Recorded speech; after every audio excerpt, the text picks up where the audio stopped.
Happy Sunday, guys. Welcome back to the channel.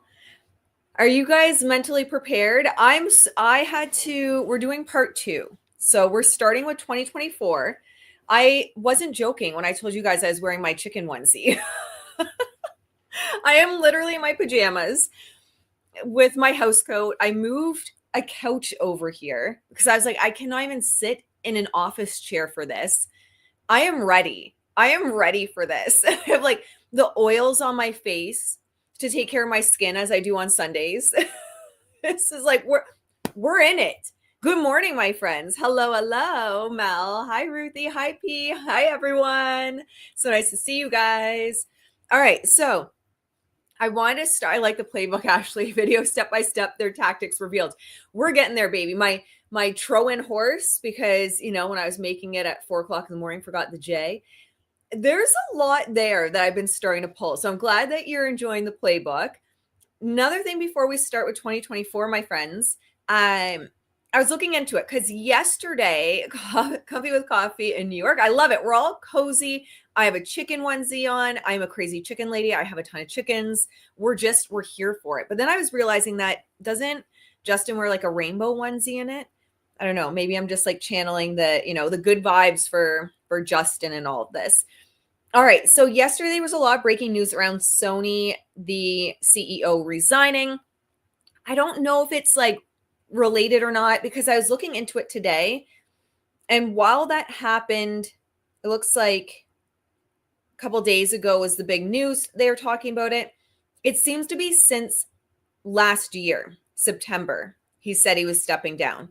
Does it mean it might still be related in some respect? It definitely could still be related in some respect, but it doesn't look like originally it felt as though, the website dropped and Sony was like scurrying from a sinking ship. It doesn't feel like that anymore. It could still be related, but I wanted to address it. Couch potato and tea. Yeah, I love it. Everyone's just relaxing. It's a Sunday. I woke up this morning and I was like, I can't do it. I can't talk more. But here we are. So we're just going to keep going with this. All right, guys, deep breath. We're in 2024. We still have like 3,000 pages to go. Let's just review the last thing we read before we dive into new content. So the last thing we read was December 27th, 2023. So this is from the timeline of relevant events on the website. Baldoni emailed his team of producers with notes on his revised script, expressing sadness and frustration over Lively's takeover of a film they had spent years developing, writing, and funding. Having no energy left to fight, which, who does at this point? He reluctantly declared that he was waving the white flag and submitting and would give Lively 98% of what she wants. I'm telling you guys, this is the playbook by them. He also conveyed serious concern over handling the intimacy scenes given the accusations inherent in Lively's return to production demands. Can you even imagine, guys, trying to film the intimacy scene with all of this having gone on? Off topic. Use Desitin 2 times a week at night. Oh, interesting. It's called basting. So I do that with right now, I just put a ton of, I can't remember what the oil is, and I just lather it on. But Desitin's also that is really a good idea as well. Thank you for the tip. From being out in the farm, I get such dry skin. So I just try so hard a couple times a week to at least just do something to hydrate it. Okay. I can't even imagine having to do these intimacy scenes with her after everything. So he said that creativity is impossible in an environment shrouded by fear. No kidding. Okay, here we go. So this is going to be new. Oh, no, we already talked about that. Okay, January 4th is where it's fully new for us. Here we go, guys. January 4th, 2024. Baldoni, Heath, and Sony exec. I don't know, maybe even though Sony, the executive, didn't resign in the last couple of days, and this has been coming from late 2024, maybe there's something going on. What I saw a statement was the Sony exec resigned because of industry chaos and the changing industry. I don't know. I would say this is industry chaos.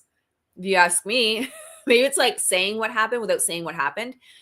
All right. So a producer, an A-list producer, and who is this A-list producer? And the film's first AD met at Lively and Reynolds' New York apartment ahead of the scheduled production restart on January 4th, 2024. The team arrived prepared with production notes in hand, eager to kick off the next phase of filming. However, Lively had different intentions for the meeting. Oh, of course she did. She began by reading from notes on her phone. Of course she did. Oh, God. Outlining a series of alleged infractions from phase one. Reynolds then berated Baldoni in front of the execs and all the producers. Is this what they were talking about when didn't someone speak out and said, I wish I had stepped in? I wonder if this is what the meeting they were talking about. Can you imagine how embarrassing? I mean, now embarrassing for Blake and Ryan. I would die, especially someone that's like very spiritually aware as Justin and so open in his human design. If you guys have been watching the human design content as well, he's so open in his human design and he has ADHD. Ooh, pure vitamin E. Look, we're getting all the skincare tips as well because guys, we don't want to destroy our skin from the stress of this. Like, oh my God. Thank you, Truth Teller. That and shea butter. Oh my goodness. I'm stealing that. Ryan had a film deal with Sony Pictures. Oh, interesting. Called Animal Friends. It's recently went into post on 12/15/24. It's another means, to her influencing Sony. Interesting.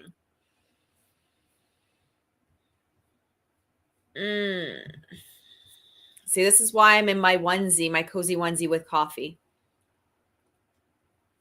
I had to do like a meditation after all this. I can't even imagine being Justin in this meeting. I would actually have a panic attack. As someone with ADHD and very spiritual, I would have a panic attack, someone treating me like that in a meeting. So this is what happened to kick off January. Lively has her phone with more demands and concerns and problems that have apparently happened.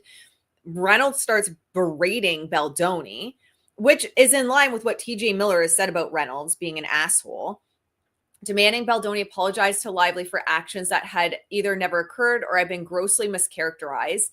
Baldoni resisted apologizing for things he had not done, which further enraged Reynolds. Like, what?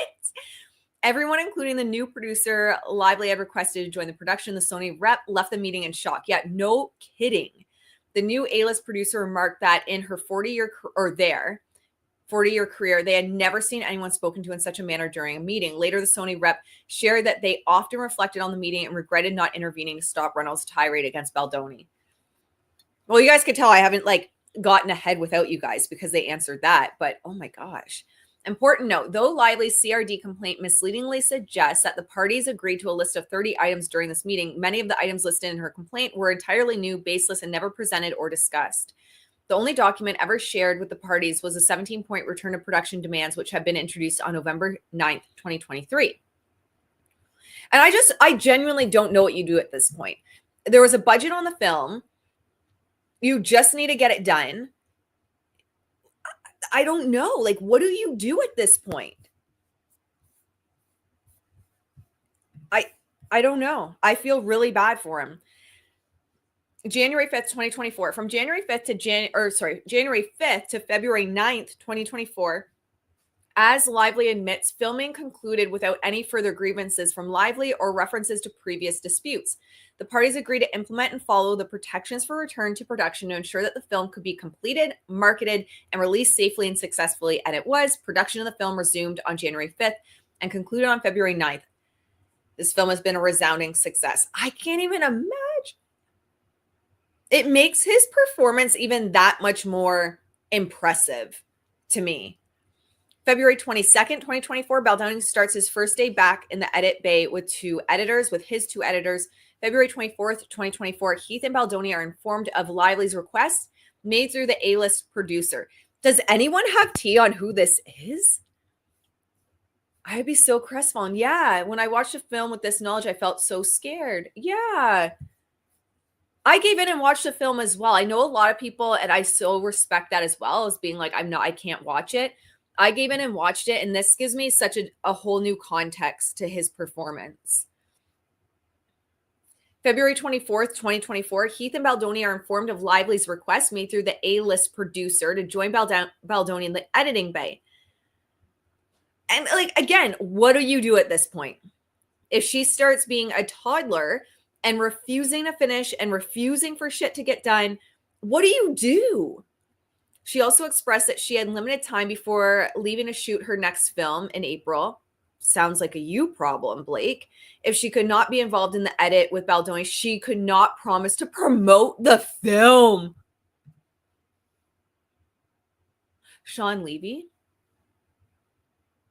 There's a site called Movie Insider. It has also talked a lot about the industry papers. Interesting. I hope A-list producers, not Sean Levy, because I'm a huge Stranger Things fan. Oh my goodness, I hope not.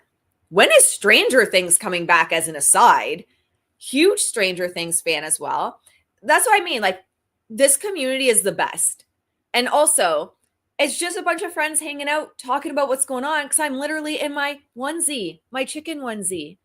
We're just chilling. I love that you like Stranger Things. We're going to have to talk when it comes back. I want to hear what you think. All right. So she said she wouldn't promote the film. And again, guys, like, I think the problem, even putting aside if you don't know human design and his openness and his open solar plexus and not wanting to trigger people, and even if you don't believe in human design, even if you just look at his ADHD, Justin's been honest about it. And rejection sensitivity is a very real thing. So he's been dealing with all that stress up until this point. She's just broken him down. And you're not really given much of an option at this point. So in doing so, Lively knowingly infringed on Baldoni's DGA protected editing time. I don't think she cares. February 25th, 2024, Baldoni sends a group text to Lively and the A-list producer to inform her that he still needs a couple of weeks to get the film into presentable shape. He proposes having Lively join the editing process during the week of March 18th. 2024. Lively responds that she would like to be in the passenger seat with him and wants to get started as soon as possible. Were you not hired as an actress? I'm telling you, though, that is the playbook of her and Ryan. You come in, he is a very smart businessman, and I just dropped that video on it. They come into these like underfunded projects, these franchises that have the potential to be massive, and they come in humbly, underpaid, and then they slowly take over. I'm telling you. February 25th, 2024, Baldoni sends a text to his editors to inform them of the situation. Hey, just checking in. So editor 1, just checking in. Hope you're hanging in there. We're going to get through this. Damn it. Justin Baldoni, thanks for checking in. I've sat with it, and I think the best path forward spiritually. Oh my gosh. I love that even now he's talking about like spiritually the best path forward. And what's best for the movie is that I just suck it up and let her in. And the editor basically says, we got you. I think that sounds like a very good plan on all fronts. And it looks like Justin says, side note, I offered for her to join on the 18th, and she replied she'd like to join now because she will be invaluable to me as she knows every take. I'm going to stick to the date and see how that goes and what comes next. Editor 1, Editor 2, stick to it. Editor 1, when you have a moment, could I please get an ADR line from you for the karaoke scene? And you don't do casual, I'll send you an audio reference. I don't know what that means. February 26, 2024, he responds Baldoni to Lively's request to be in the passenger seat despite her infringement on his DGA protected time, and met with Lively's threats. Baldoni let her know that he will reach out at the end of the week to update her on the progress, still attempting to be encouraging in order to keep her happy.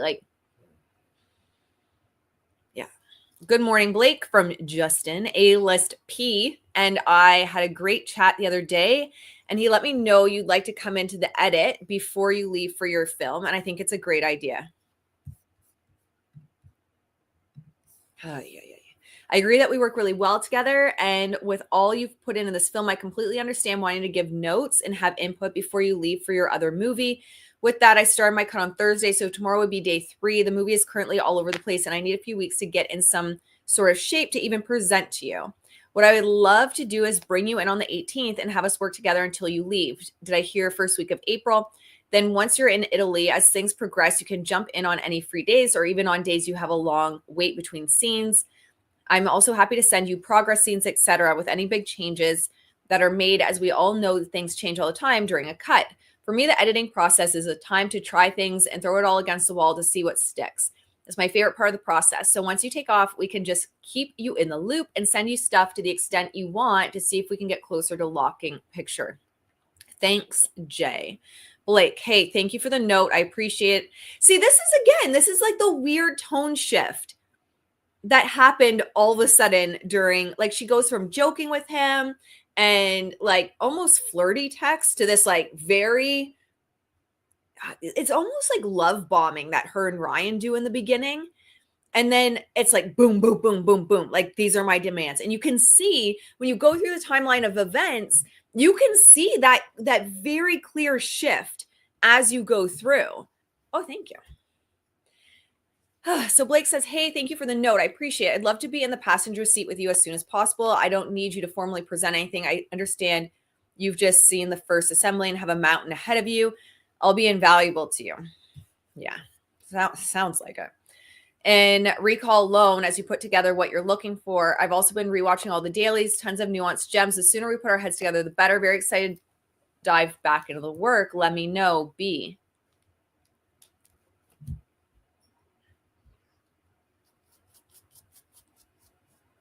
That's just it. Okay, this is probably conspiracy theory. Has she referred to herself as B up until this point in any of the text messages we've seen? Because the only place I've seen Blake referred to as B, which also makes me think immediately Britney Spears whenever I think of B, is Ryan referred to her as B. But that might just be conspiracy theory because yesterday I said it feels like with the tone shift, it's Ryan starting to send the messages, not her, because her messages are very like, well, manifesting generator for those that follow human design. Her brain works faster than, or her mouth works faster than anything else. It's kind of like word salady and a little bit flirty, but maybe just because of how she speaks. I'm not saying that she was flirting, but just how she speaks. I don't remember any text up until this point where she refers to herself as B. Again, might just be a conspiracy theory. Let me know what you guys think. Let me know if I'm crazy. But that's just weird to me. Like, did they purposefully put it twice there? Did they purposefully like B? You guys see that? I don't know. Again, maybe I'm just so deep down the rabbit hole that I can't see clearly anymore. Oh my God, so manifesting generator. She is a man. Like, see, this is why I love you guys and I love this community. Such a manifesting generator thing to do. I work with so many manifesting generators and all the time they come back to me. They're like, oh my God, I said this thing or I did this thing and Ash helped me fix it. Why did you say or do that thing? Oh yeah, because you're a manifesting generator. Tone shift is crazy. Yeah. It's ice cold. Yeah. And professional versus previously was very goofy, even no typos. That's actually a good point too. Everyone looks annoyed with her during the interviews. I agree. Yeah, word salad. And then all of a sudden it's very professional. I don't know. Maybe I'm just a conspiracy theorist. But that B thing just kind of like solidifies what I said yesterday, that I think Ryan took over communication. Justin, hey.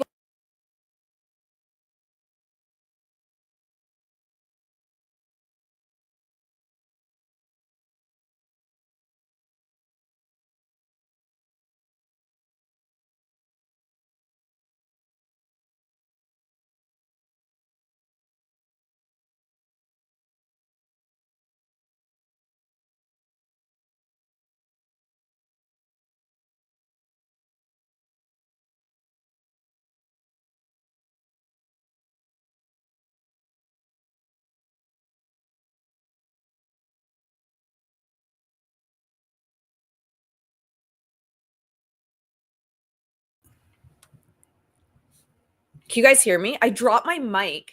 Shit. Ah, God. Can you guys hear me now?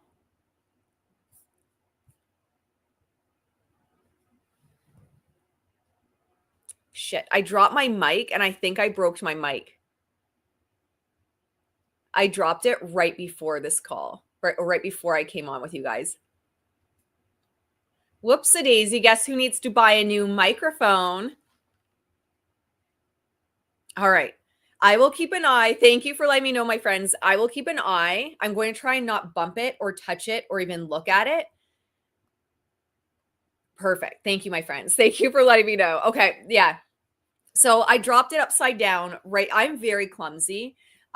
Dropped it upside down and I thought it like a piece fell off, but I thought I put the pieces back together.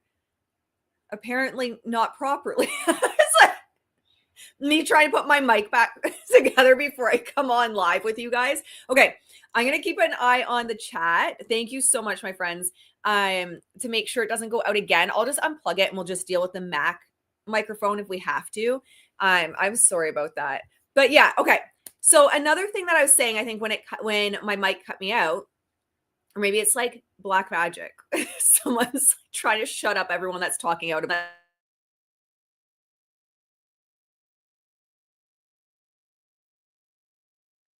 I had to unplug the mic. Let me know. It's probably shit quality, but can you guys hear me on my computer? Damn it. This is live. Now yeah, you can hear me? Okay. It's gone. We're going to get a new mic. I'll order it later today. You know, this gives me, it's so funny. So I watch Emily D. Baker and she'll like, whenever she has mic issues or like tech issues, I always feel so bad for her as she's handling it. And I'm always there like, you're fine, Emily. And now it's your turn to like, you know, let me know that it's okay. All right. We're just going to deal with the shittier audio.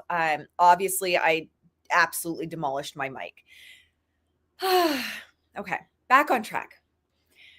The thing that I was trying to say, and I keep getting cut out around, I don't know, maybe this is like the powers that be trying to prevent me from saying this. For anyone that's spiritual, will get it. The weird thing for me as well is when we get that tone shift, the emojis go away as well. She used to send a ton of emojis, and now there's no emojis. And that is really weird for me as well. That's what I kept trying to say, and the world kept trying to prevent me from actually articulating that. But that's what I was trying to say. Thank you for the reassurance about the audio, guys. February 28th, 2024. Baldoni and Heath connect with a senior Sony marketing exec to determine the best path forward with Lively regarding her desire to be involved in the edit and how they can all stay aligned. After the call, the Sony exec expresses to Baldoni, we're all in it with you at the end. Oh, yeah, right. We're all in it with you at the end of this pain is a big win. Talk about gaslighting. Who's this? Sony marketing exec to Jamie Heath and Justin Baldoni. Great. Awesome connecting with you both. We are in it with you. Okay. Just saying the same thing. At the end of all this pain is a big win. That is gaslighting if they were actually backing Blake and Ryan behind the scenes and making him feel crazy. Like, just get through it. It's fine. March 8th, 2024, Baldoni and Wayfair enlist Screen Engine to recruit a 100-person group, 9% female, to watch the current cut and provide feedback. Baldoni uses these results to further refine his director's cut. He shares the results and scorecards with Lively ahead of their planned collaboration in the edit. Note, this is not an official audience test screening. Streaming is dynamic. Yeah. Other Emily D. Baker fans, right? I love it. We love you, Ash, clumsiness and all. Well, thank you. You're very kind.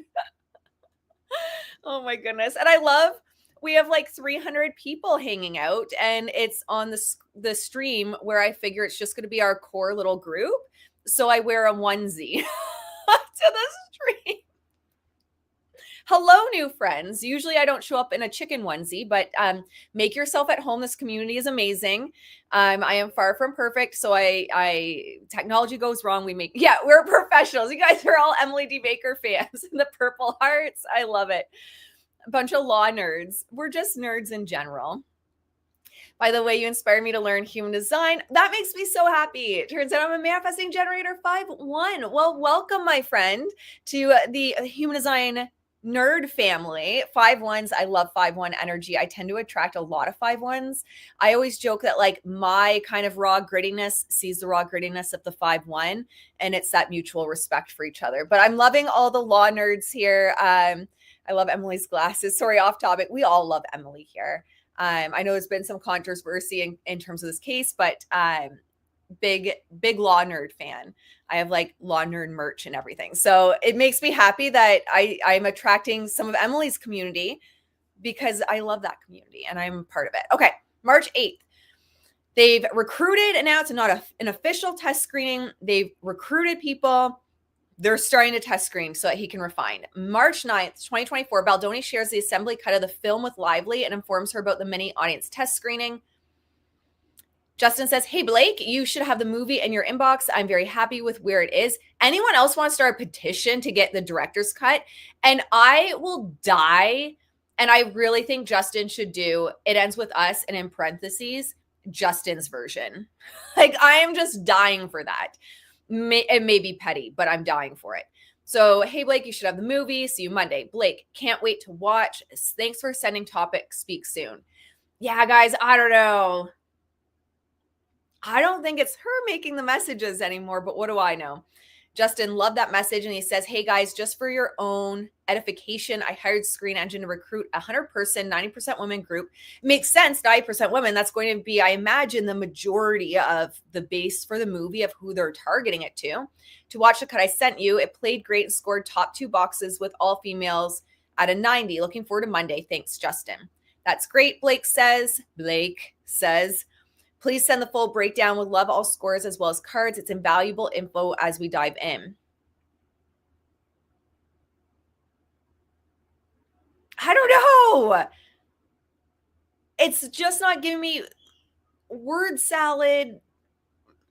I don't know. Justin Baldoni will send as soon as I have it all being compiled now into a spreadsheet. Your eyes only, of course. Yeah. 11 a.m. start tomorrow now. Let me know if you haven't received pack post stuff. I don't know what that is. And we'll get that sent. Google Doc coming later tonight. March 11th, 2024. Baldoni texts with his editors. Zoom this in. I need glasses. Okay. Thank you for getting these all organized. He says like that.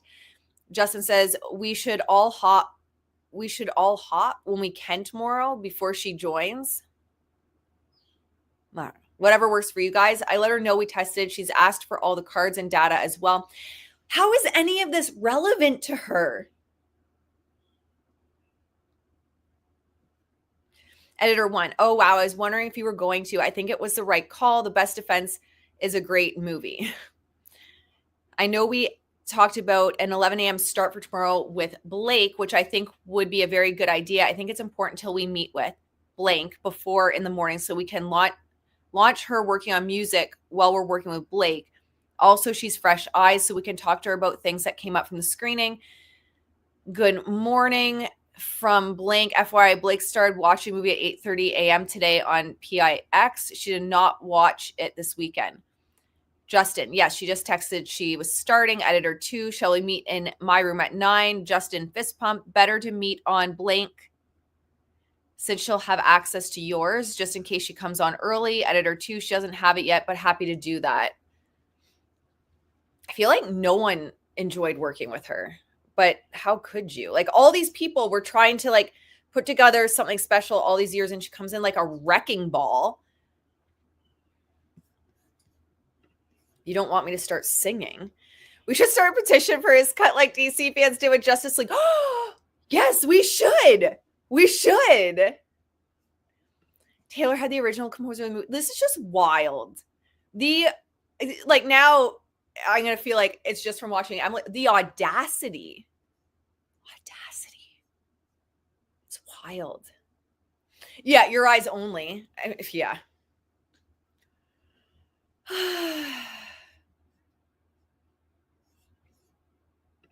Oh, one of my favorites, Incarnation Cross of the Sleeping Phoenix. I'm going to turn all you guys, all 348 of you, into Human Design fans. Or you'll just get mad at me for talking about astrology and human design and then yell at me on the live stream and leave. All right. March 11th, Lively watches the WIP assembly cut and informs Baldoni and the A-list producer via text that she will not be joining the edit today, but will instead join the following day.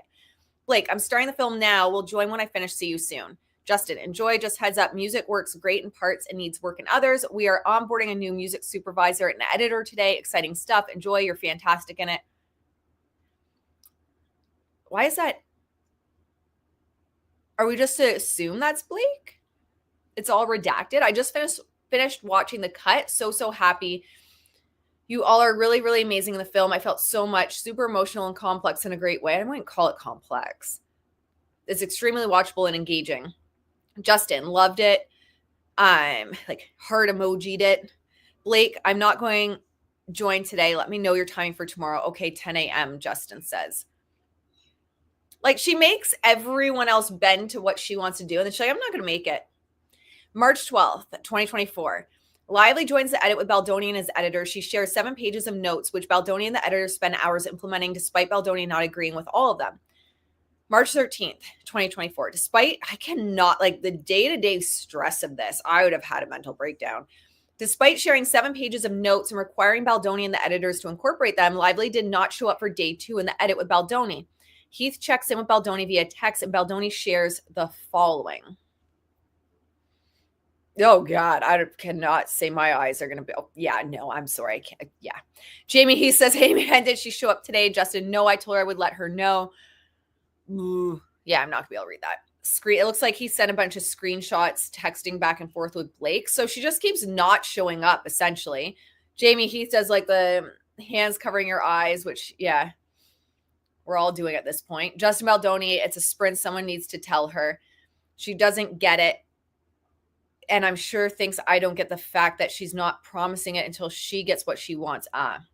It's like a cordial Mexican standoff where the fighting is going to happen behind the scenes. This is where you guys and Sony step in. Yeah, so much for that. And I think that's Jamie. He still says, yep, let's discuss today. Editor 1, what do we want to do about the falling in love montage? Now that I've gotten, is this the one that they released? The video they released? The falling in love montage. Now I've gotten real 3 off to music.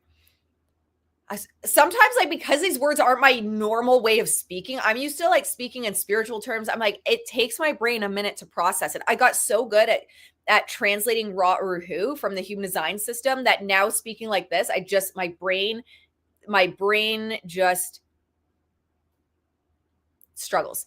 I'm looking through reel 4 and I see there are 2 cuts from the walk and talk first kiss scene on the love montage. The first one is obviously from that scene. The second one I think we can get away with. I just spoke to who's been through all the footage and he said it was blacked out. Spoke to blank who's been through all the footage and he said there's just no more kisses from scenes that weren't already in the movie. I just did a version of just talking out that first wider walk and talk kiss seems to work well. Justin, I think we have to wait on this until we solve the other Blake note of sex romance after Atlas. We may pull the onesie sex out or not meet in blank. March 15th, 2024. Baldoni, keeping in mind Lively's threat to not promote the film, continues to encourage Lively to share thoughts with him and the editors while keeping her updated on progress, all in an effort to keep her happy. In the text, he also shares a comprehensive working update of the film based on the notes Lively provided. Justin, hi Blake. If possible, could you send over the rooftop scene thoughts as we never got to them? Stuff coming to you this afternoon. Blake, hey, the rooftop is a scene we're going to just have to get in there on. It's nuanced and too many things to write down. So I put a pin in where we're all together working live. An overarching note from memory would be to see Lily think and process. So we feel that Ryle sees and feels as he takes her in. Another way of saying it is, I think the fundamental shift is to consider this. The rooftop is the scene the audience falls in love with the hero. That's the goal of the scene. This does not give me Blake Lively vibes. Has anyone else? I know everyone's streaming this. Am I the only one saying this doesn't give Blake Lively vibes?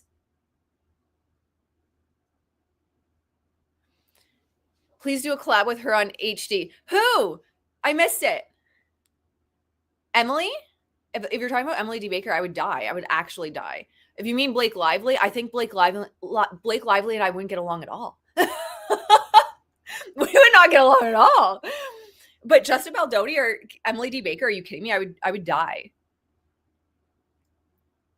I love your catchphrases, including I don't know, and that's wild. I don't know. It's like saying the quiet things out loud that are happening in my head. Blake Lively is that new person that moves into the neighborhood. The first week, everyone's singing her praises, but 6 months later, all the long-term residents in the neighborhood suddenly move away. That happened to us. I had a house once, and we had these new neighbors. They were super nice, and then they kept letting their dog shit on our lawn constantly. And we literally moved away from them. I couldn't take it. So yes, I love that, dog walker. I love that. It's so true. What a mess. Oh, let's do a collab on her HD. Yeah, we can chat about that. My profile is a 4.6. My website's ashleybrandnaive.com. Just shoot me over an email. So, Ryan, am I the only one? Like, is anyone else not like legit? And you guys could say I'm crazy, but it just feels like this is Ryan. This is way too technical.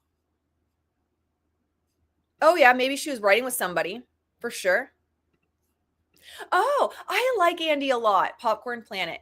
He did mention it briefly, but he didn't spend much time on it. I think you're onto something. I'm going to have to like message Andy. I'm like a nobody to Andy, so it's probably not going to go anywhere. But I'm going to have to message. This is just not her. I don't know. We need someone to put, like, I need to do a video of like her early text messages next to this. And I think it'll be such a stark difference that you can't ignore it. Okay. And yeah, talking about like the hero. I don't think she would know much about a hero's journey, but what do I know? The goal of the rooftop isn't the scene where the audience falls in love with the hero's love interest. That will be earned as we go and comes later. The current edit feels like it's trying to achieve this later, or maybe both, and that becomes muddled. For a book that may work, but for a film, this is the hero to hook. From top to bottom, the rooftop is a scene from the first word to the last. That is Lily's first date with the audience. Keep the sparkle and charm everywhere you can and infuses much needed energy. This note will help you tighten other moments. This is not her speaking. I don't care what. I won't believe it. Unless there is a video of her herself writing this shit. I don't believe it. Sorry, guys. The note will help you tighten other moments. From Riley entrance to ledge. It should be quick, shocking, mysterious, and buried. This man is enigmatic. Yeah, right.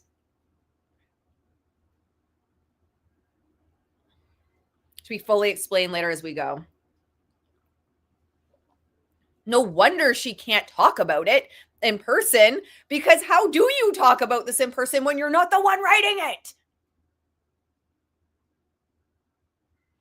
A dragon's journey. Yeah. Try this. I love it. You guys are the best. I freaking love this community. I love hanging out with you guys. You guys, it's Ryan. It's too detailed. Or yeah, that's a good point too. She could have cut and paste. He could have sent it to her, and then yeah.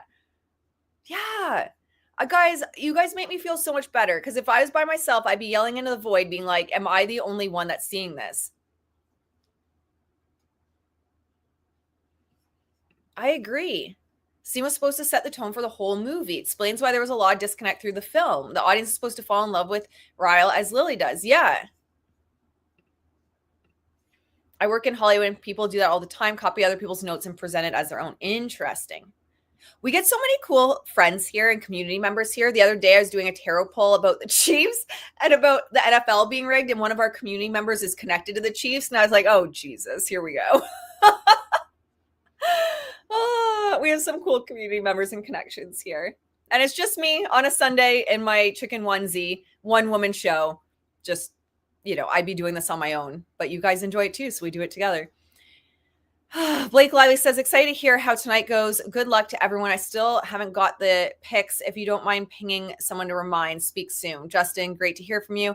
We're all super excited. Pinging them now as it should be in your inbox. And then an email, Justin Baldoni to, I'm assuming, Blake and someone else. Hey, Blake, below you will find a comprehensive working update on everything we have been working on since we got your notes Tuesday. Some links should have come to you by now. Others will come Monday. Please note that not everything below is coming to you via pics, just the bigger things. More larger chunks will come Monday as we are still cutting music and score. I'm really happy and excited with how this is shaping up. Have a great weekend. April 3rd, 2024. Sony informs Wayfair that Lively has escalated her demands, now requesting solo time in the editing suite with her own editor. Shocking and unprecedented overreach, you think? To make matters worse, Wayfair is told that Lively has made it clear that she will not promote the film unless this demand is met, knowing the failure of the lead actress to promote the film would be detrimental. Yeah, no kidding. But, well, I mean, is that worse than grab your florals and rile you wait drinks? I don't know. I don't know. I think if Justin just did it. All right, Blake, you sit at home and pout. I'm going to go out and promote it properly. I don't know. This maneuver felt less like a professional request and more like extortion. They should there should be an investigation for extortion. Holding the film's marketing efforts hostage to gain creative control, Wayfair is left with no choice but to agree. The gravity of allowing her access to the edit, a process typically reserved for the director and post-production team, is not lost on Wayfair. It undermines the creative integrity of the project and sets a troubling precedent, all while amplifying tensions between Lively and the team. April 4th, 2024, the A-list producer reaches out to Lively and Baldoni in a group text to request that the three of them jump on a call to discuss time-sensitive things. Lively is not available this week to speak with Baldoni and the A-list producer, and ultimately did not speak to Baldoni directly about her demands. A-list producer, hello, Blake. I am in New York and Justin is in LA, and you're in Italy, I think. Is there any way for the three of us to chat today or tomorrow? Justin's available tomorrow morning from 7 a.m. to 1 LA time. Let us know if any of these times work for you. We need to discuss a lot of time-sensitive things. Many thanks. Blake, hey, I have no sense of my schedule this week. They're still finding their groove. It's day 3. I'm in every shot over here. And when I'm not shooting, I'm in fittings or meetings. This week is going to be near impossible. She just also and maybe that's true. I don't know. That could be very true. But it just seems like you just see how difficult it is as things go on to even nail her down to anything. Have you seen the proposal, Justin and Emily? It's so romantic. I'll have to check it out. I haven't seen it, but I will check it out today. Justin's super spiritual, and I feel like I get along with him really well. April 4th, 2024, faced with yet another unprecedented demand. And if anyone knows Justin and he wants a human design reading, I can fit him in my schedule. I would love to do that if he wants to understand his human design more. Faced with yet another unprecedented demand from Lively to edit the film on her own with her own editor, Wayfair finds itself with no choice but to assent. Yet again, Wayfair is forced to balance the need to keep the production on track with managing Lively's increasing audacious requests. Wayfair reluctantly agrees to grant Lively 10 days in the editing room with her personal editor. Oh my God. With the understanding that her ideas will ultimately be incorporated in Baldoni's director's cut. This concession reflects Wayfair's continued effort to maintain progress while navigating an exceptionally challenging situation. With each ask, Lively makes it plainly known that if she's not given what she wants, she will not promote the film. April 17th, Sony Marketing and Baldoni coordinate efforts to have Baldoni attend Book Bonanza. Whoops. I just threw my mic. Well, I kicked my mic now. Oh, well, it was already broken. Sony Marketing and Baldoni coordinate efforts to have Baldoni attend Book Bonanza and show audiences a surprise early screening of the film. It ends with us Book Bonanza screening. Hi, Justin and Jamie. We heard that you love the idea of trying to screen the movie at Book Bonanza. We love it too. I think the key would be getting redacted on board early so that we could work out the details. Are you going to talk to her today? If not, I have a call set with her tomorrow and happy to pitch it. Thank you. Justin, yep. I'll call her today. And then from Sony Marketing wrote something. 3 words. looks like ... I don't know.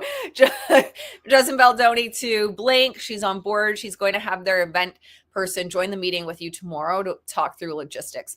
The funny thing is, like, oh, maybe that's just like, yeah, I think that's the email. Because I've sent people ... before when I'm waiting, but I think it's just the end of the email. It's hard to see because it's so blurry. And I'm like being a smart ass. I mean, like, you haven't got back to me. And it's just like I said, through the dots. April 18th, 2024, a group text involving an A-list producer, a Sony exec Baldoni, and Heath. The team discusses the possibility of sending Baldoni's editor to New York since Lively's preferred editor was not available. Heath emphasizes the importance of clarifying that while Baldoni had agreed to allow her into the editing process, it should not, under any circumstances, be interpreted as an endorsement of the idea. Baldoni's agreement was purely a concession to move forward, not a reflection of his confidence in or approval of the decision. A-list producer. Okay. A-list producer. Thinks she wants the editor in New York now also. Justin. I'm okay sending her to New York City. Jamie and I are talking soon. A-list producer. Okay. So now they're like flying people all over to meet with her on a film that Blake had said in an interview about, and like went on and on and on about the small budget. It's wild. Jamie Heath. Okay. Redacted. Please convey to Blake that her team that Blank will go to New York and that Justin has agreed to it. Let's stay away from any sort of color that suggests that he thinks this is a good idea. Anything of that nature will just rather Justin has agreed to it. As we all know, we hate this whole thing, but as Justin continues to find a path forward, as he is agreeing to it.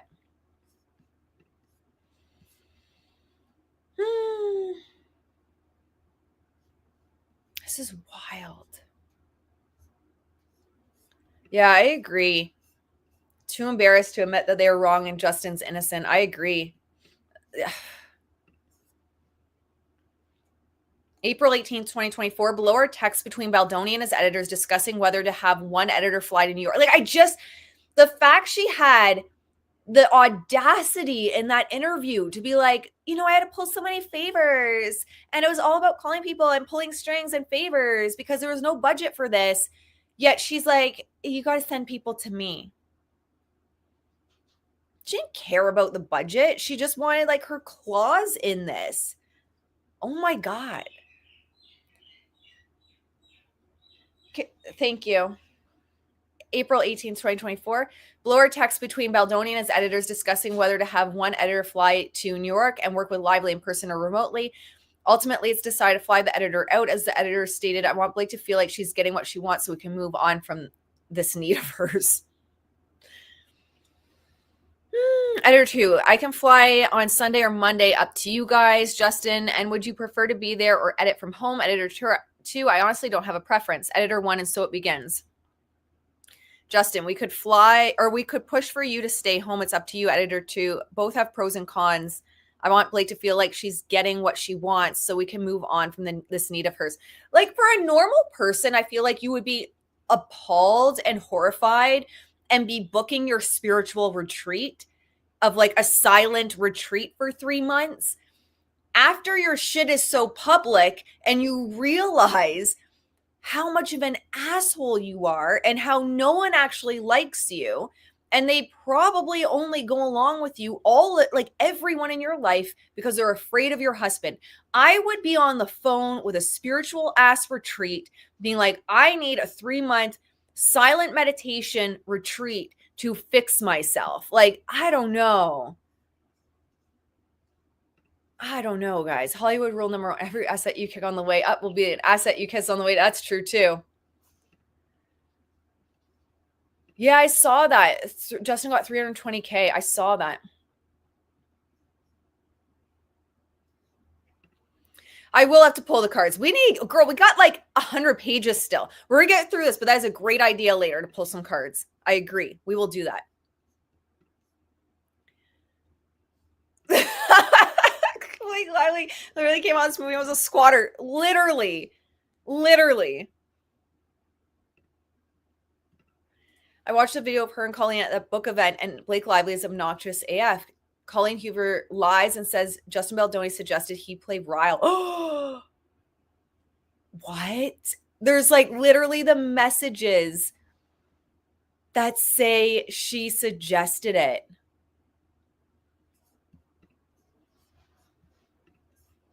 Wow. Justin Baldoni. And she's getting to edit, which is what she wants. Let's remember that. LOL. Editor 2. Yes, and yet. Justin, true. Editor 2. I don't want to give her any opportunity to say, well, because blank was in LA, we could only work certain hours, so I need more time, and I didn't really get what I needed, or whatever it may be. Do you think like this awakens someone to their shadows that they need to deal with? Like, I would be horrified, absolutely horrified, even if I started out completely oblivious to my shadows, completely oblivious to what I needed to work on. To see this in writing like this and how people talk about me behind the scenes, I would be horrified. I would literally be on the phone for a spiritual retreat. Justin, point is, if you feel it's best and you want to go there, no problem at all. And also, if you would like to stay home, that's something that we can say. I just want you to do what's best for you. Like, he's still looking out for everyone else. Editor 2, I appreciate your protection and thought. I'm truly game for going if that's what she prefers. If she doesn't care, then save the money and have me work. Yeah, see, save the money, Blake. Oh my gosh. To me, it's just like the false illusions. Hi, Julia, that she gave around like, you know, I was doing so much because there was a low budget, so I was trying to help them out. Meanwhile, she's having like them fly people all over the world to follow her. Like, where in the world is Blake Lively? Editor 1, you're definitely nicer than I am. I would want to stay here to make it less convenient for her since she's going to on a completely different time zone. Justin has bent over backwards for her for months on end. I don't think you should have to do that too.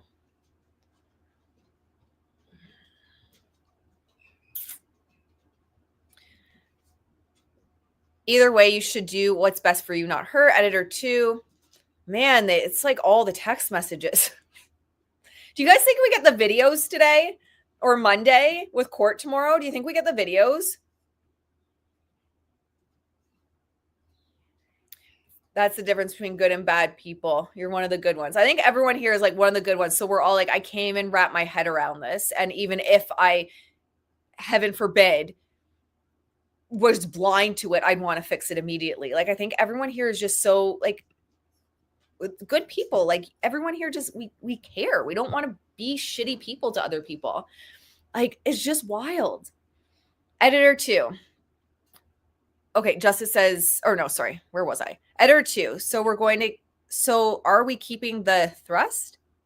Editor 2. I'll drink to that. Of course, I was planning on drinking anyways. I need a drink. Justin Baldoni. That's going to end up being a Blake call. Honestly, if you can get her to keep it and it's in the movie, I get it back. Wait, when I get it back, it can stay in. She has approval of that scene. Editor 2. Even for young Lily. Editor 1. I was just thinking the same thing. Justin Baldoni. When she claimed she was unsafe, she redid, they put the red line right through it. She redid the nudity rider to get approval of young Lily too. Interesting. So she got approval of young Lily too. Editor 2, got it. Editor 1, scroll back up. Oh, we don't see what he says. Justin Baldoni says, I'll let them know. I think the game is to ask for virtual and then give in and send you. As a practice, we can't just keep giving her everything on exactly her terms.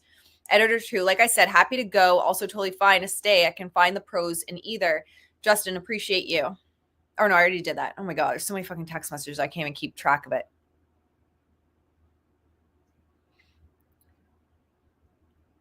Justin Baldoni, because she wasn't a part of writing that sex scene and didn't want a character depicting her to have sex in high school.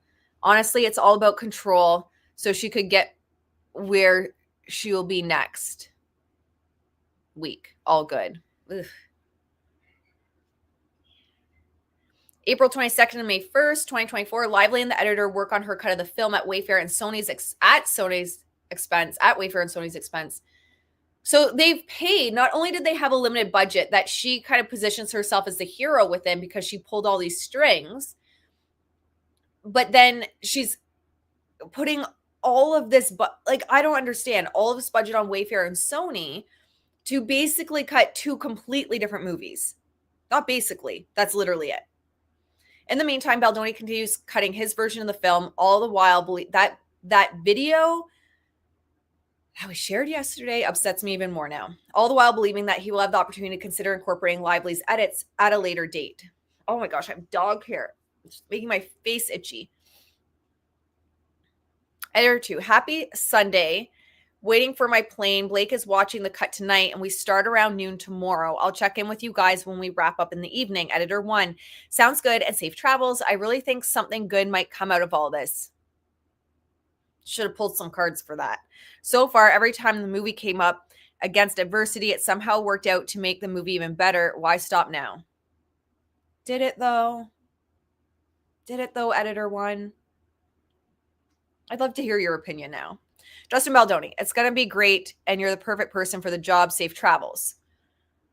Justin Baldoni, great. Should we all chat? Editor 2, yes, and let me get out of the building. Then I can call Editor 1. That was my thinking exactly. Justin, of course, Jamie would like to join. Justin, thank you. Again, so sorry you have to be in the position, but there's no one better suited. Grateful to you. Like, what is Editor 1 on now? April 23rd, 2024, Jamie Heath learns that Lively asked Sony to bring other creative collaborators into the cutting room with her. In response, Sony exec relayed a firm message to Lively stating this is a Wayfair movie. Wayfair has final cut and runs the process. Sony is an investor and distributor. Interesting. Okay. The Sony exec hoped to reiterate that Lively needed Wayfair's approval for any such involvement, reinforcing the boundaries of her creative role. Sony exec. When is this? Is April? I don't know. Maybe this is in the Sony exec, even though they resigned end of last year, like October last year. I don't know. Maybe this is all tied. Or the CEO resigned. Okay, Sony exec spoke to Blake. Spoke to Blake, or redacted. He will tell Blake tomorrow he cannot authorize her request exorbital. It's a Wayfair movie. They have final cut and run process. We're only investors and releasing. Must get approval from you all. He understands. Jamie, thank you for having the conversation. I appreciate you. And that said, I'm always open and willing to hear your thoughts and if we should make another decision with any of this. Sony exec, okay, talk tomorrow. Sony exec, blank texted BL, shut down blank or anyone in cutting room. She said, okay, she understood. She did say her editor available now tomorrow and can blank ask if. April 24th, on the same day as Sony exec informs Heath that Sony is holding firm. Oh, this is wild. Can't believe we're only on page 72. In refusing Lively's request to bring others into the cutting room, Heath conveys Baldoni's growing frustration, knowing that while Sony appeared to bend over backwards to accommodate Lively's demands, they do not extend the same courtesy to him as the director. Wow. In response, the Sony exec acknowledged the imbalance and admitted that this was not a situation anyone at Sony had anticipated or wanted to be in, underscoring the complexity and strain of managing the escalating tensions. Is Alaska okay? Yeah, I think you just need to fly. Okay. Sony exec texted with Blake Lively, shut down. Oh, no, we already did that. Oh, it's duplicates. Okay, so I think this is still the same thing. Sony exec, so I understand. Are you saying blank coming in an editorial as of now is conditional on this blank phone call? And that's what I have to talk to him about. Cannot say okay to blank now. Jamie Heath says, this is just exhausting. I don't know how, guys, I genuinely do not know how Justin made it through this, or Jamie Heath, or any of the good people with some semblance of self-awareness and ounce of heart made it through this. I'm exhausted and I wasn't even a part of this. Oh, Jamie Heath says, Justin needs to hear the feedback from you. As you know, the whole thing is incredibly overwhelming and troublesome. The fact that Blake has access to blank during the process and we don't is not landing for him. So if this ask has come from Blake through blank, it's not unreasonable that we have firsthand conversations as well. That said, I heard your point, understand. I'm trying to manage both sides. Putting my own position aside, I think once we three speak, we'll sign off on it after hearing your thoughts, since we're requesting we don't speak to blank. Since you're requesting we don't speak to blank. Who is redacted? Who is blank? Who is black box? I want to know who black box is. Who is this? Does anyone know? Like, am I just not up on the drama of it all? Yeah, I actually, sorry guys, I'm trying to get us through this before, midnight. So I'm missing a lot of the chat, and I love hanging out in the chat with you guys as well. Manufacturing crisis to take credit for solving. I agree. Jamie and Justin did a podcast during this period, and their conversation conveys their hurt and frustration.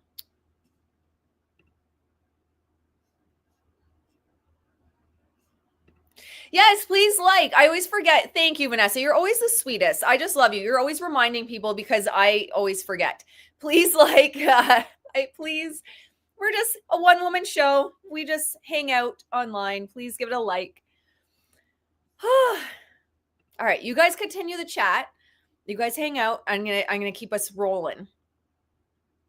Might have an aneurysm during this. This is wild. Sony exec. Blank is a lifesaver here. Who? That she will not engage with Justin, Wayfair, me, and he inherited this and now has to be the one to navigate her on all this. What is not his responsibility? Last thing he wants to do, but he's doing it because he thinks you have a hit movie. And that's why Blake got involved and Ryan got involved, because they saw this is what they do. They see lower budget movies that have the potential to be massive franchises, and they get their claws in it, and they credit where credit's due. Ryan did turn Deadpool into a massive franchise, very, very successful. There is credit to be said there, but this is what they do. Sony exec continues, he does not have bandwidth to do same with Justin. If something specific to address, of course he will, but the play-by-play and the what if, he doesn't have the bandwidth. He's overseeing the marketing and release for something divisions in addition to all the corporate duties. April 29th, Heath and Wayfair, eager to get the film back from Lively, asked the A-list producer to make it clear to Lively's agent that Wednesday, May 1st would be her last day in the edit. That was just wild to me. Jamie Heath, anything A-list producer, dealing now, stand by. Lively's agent was just told firmly by me that Wednesday is the last day for Blake Lively, period. Sit tight. Jamie's standing by. A-list producer, anything. So it just seems like Blake's out of the conversation now. It's like telephone now. And poor Justin, too. Like, he's probably now on his descent into his medical crisis because of all this. A-list producer, dealing now, stand by. Oh, no, we already said that. Oh, my God. I can't even, this is, all blurring now. We've been doing this for so long. Anything new I need to know? I spoke to Lively's manager again. Jamie, call you shortly. Exiting dentist. Yeah, probably from chipping teeth, from stress from this crap.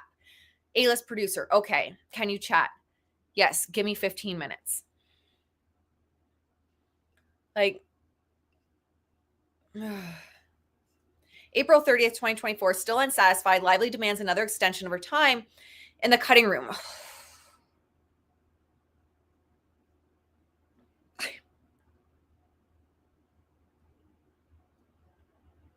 I can't. The exhaustion. If it wasn't for you guys, I feel like I would just give up now because this is so exhausting.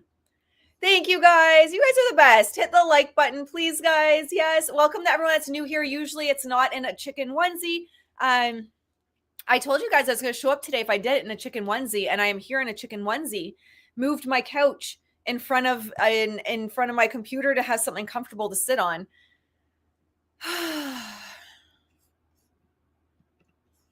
and subscribe. We do tarot and human design and astrology here too. We don't have time for it today. We're just trying to get through this. We're just trying to survive the fuckery of it all with timeline of relevant events from the website. Who knows, guys? Maybe we should check. Has more been dropped on the website? I feel like we should give it a check.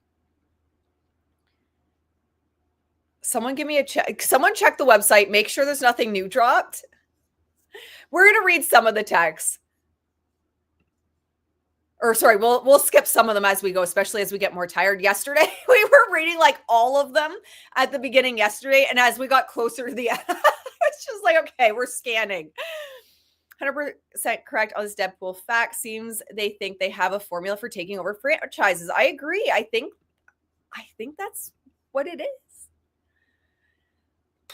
Okay, so she demands another extension, adding to the audacity. I love that they use audacity.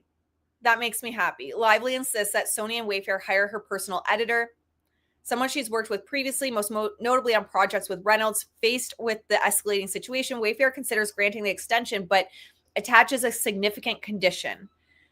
Lively would need to sign her long overdue acting agreement. She hasn't even signed it?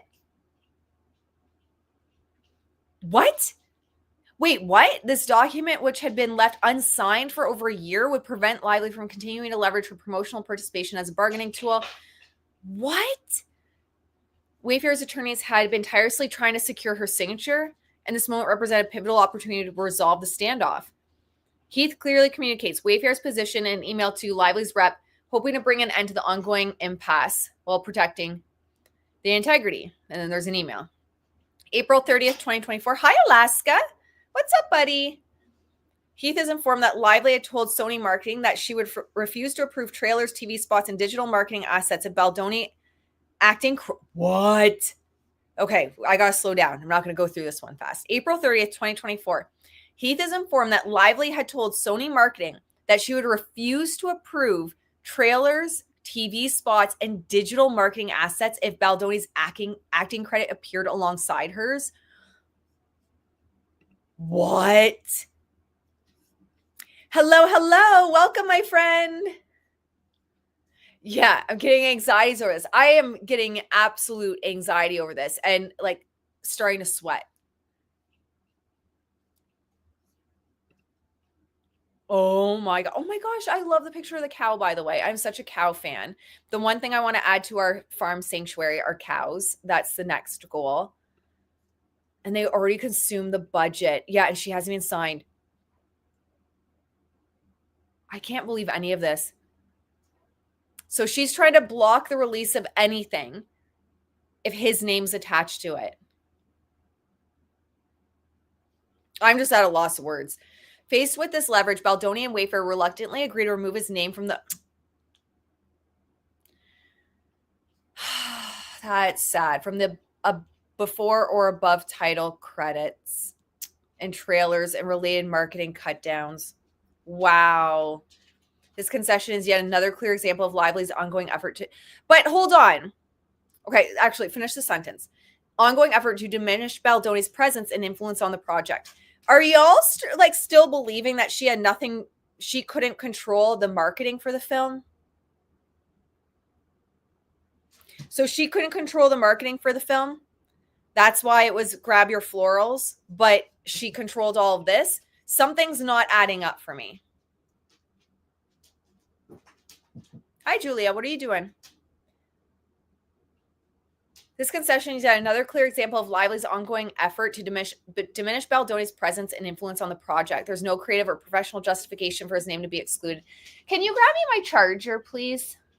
I should have plugged it in before. This situation escalates further when on June 18th, 2024, Sony requests that Baldoni's film buy credit is removed from the film's poster. A move that reinforces her wholesale erasure of his contributions as a request of this nature would have no meaning to Sony. It's clearly instigated by Lively.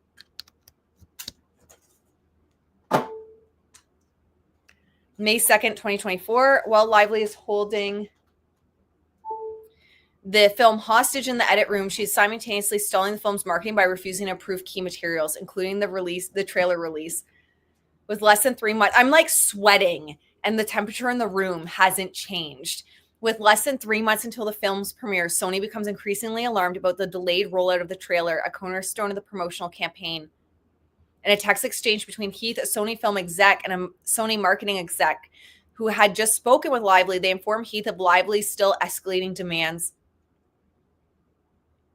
She'll not approve the trailer release. And this is okay. This is a lesson for everyone to not move forward with anything until you get someone's signature on the paper. Adding the pressure, Lively made a veiled threat implying she might change her mind about reaching out to Taylor Swift to secure the use of My Tears Ricochet for the trailer. Are we 13? Oh my God. For the trailer, if her demands are not met.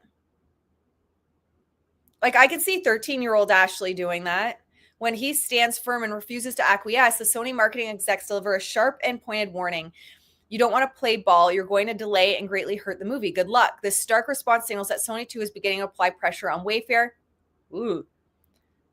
Maybe that Sony, the CEO did resign because of all this, but they're giving him till this year to finalize it. Interesting. The message makes it clear that studios growing increasingly frustrated with the situation is prepared to hold Wayfair accountable for any negative fallout. Sony exec 1, Jamie, I have Blank on here too. Blank has gotten Blake to approve the trailer we want with our narration, the chair kick. Oh my God, I'm losing it. The bruise, etc. And Blake is calling Taylor to approve the song. She, of course, just reached out saying she is asking for time with Blank, her editor. We know it was conditional on signing contract. That is wild to me. But asking if you will reconsider so Blank can release a trailer and Blake does not change her mind, recalling Taylor Swift.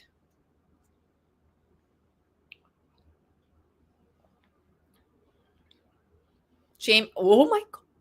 Jamie, he says, I'm available to talk on the phone. Call me if you're free. Sony marketing exec says, you guys don't want to play ball. You're going to delay and greatly hurt the movie. Good luck.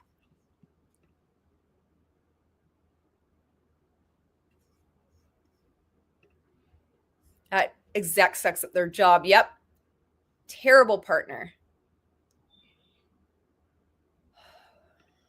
Spoiler, the plan. Oh, well, there you go. The plan for how the film was marketed was performed by a company Ryan Blake owned. So I don't understand either. The song did not add anything substantial. I'd be like, all right, play chicken Blake.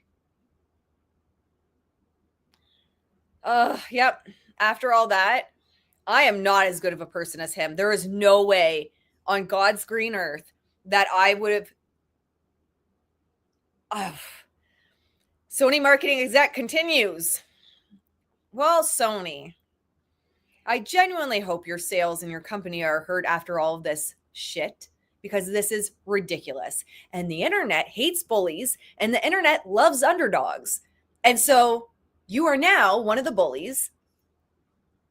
Wild. That's only if you want to make this date. We're going to need to push. Finish director cut, and we can have multiple previews down the road. May 3rd, faced with Lively's escalating threats. Like, my blood pressure is through the roof, and I wasn't even involved. I don't know how these people dealt with this. Ranging from potentially delaying the film's release to outright refusal to promote it, Wayfair once again reluctantly conceded to her demands, allowing her to continue editing with her personal editor. Further, they withdrew their reasonable request for her to sign her long overdue contract, opting instead to focus on maintaining forward momentum. I can't.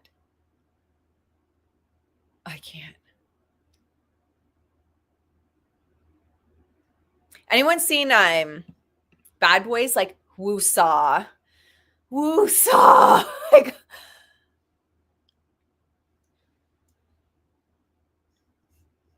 this is so exhausting.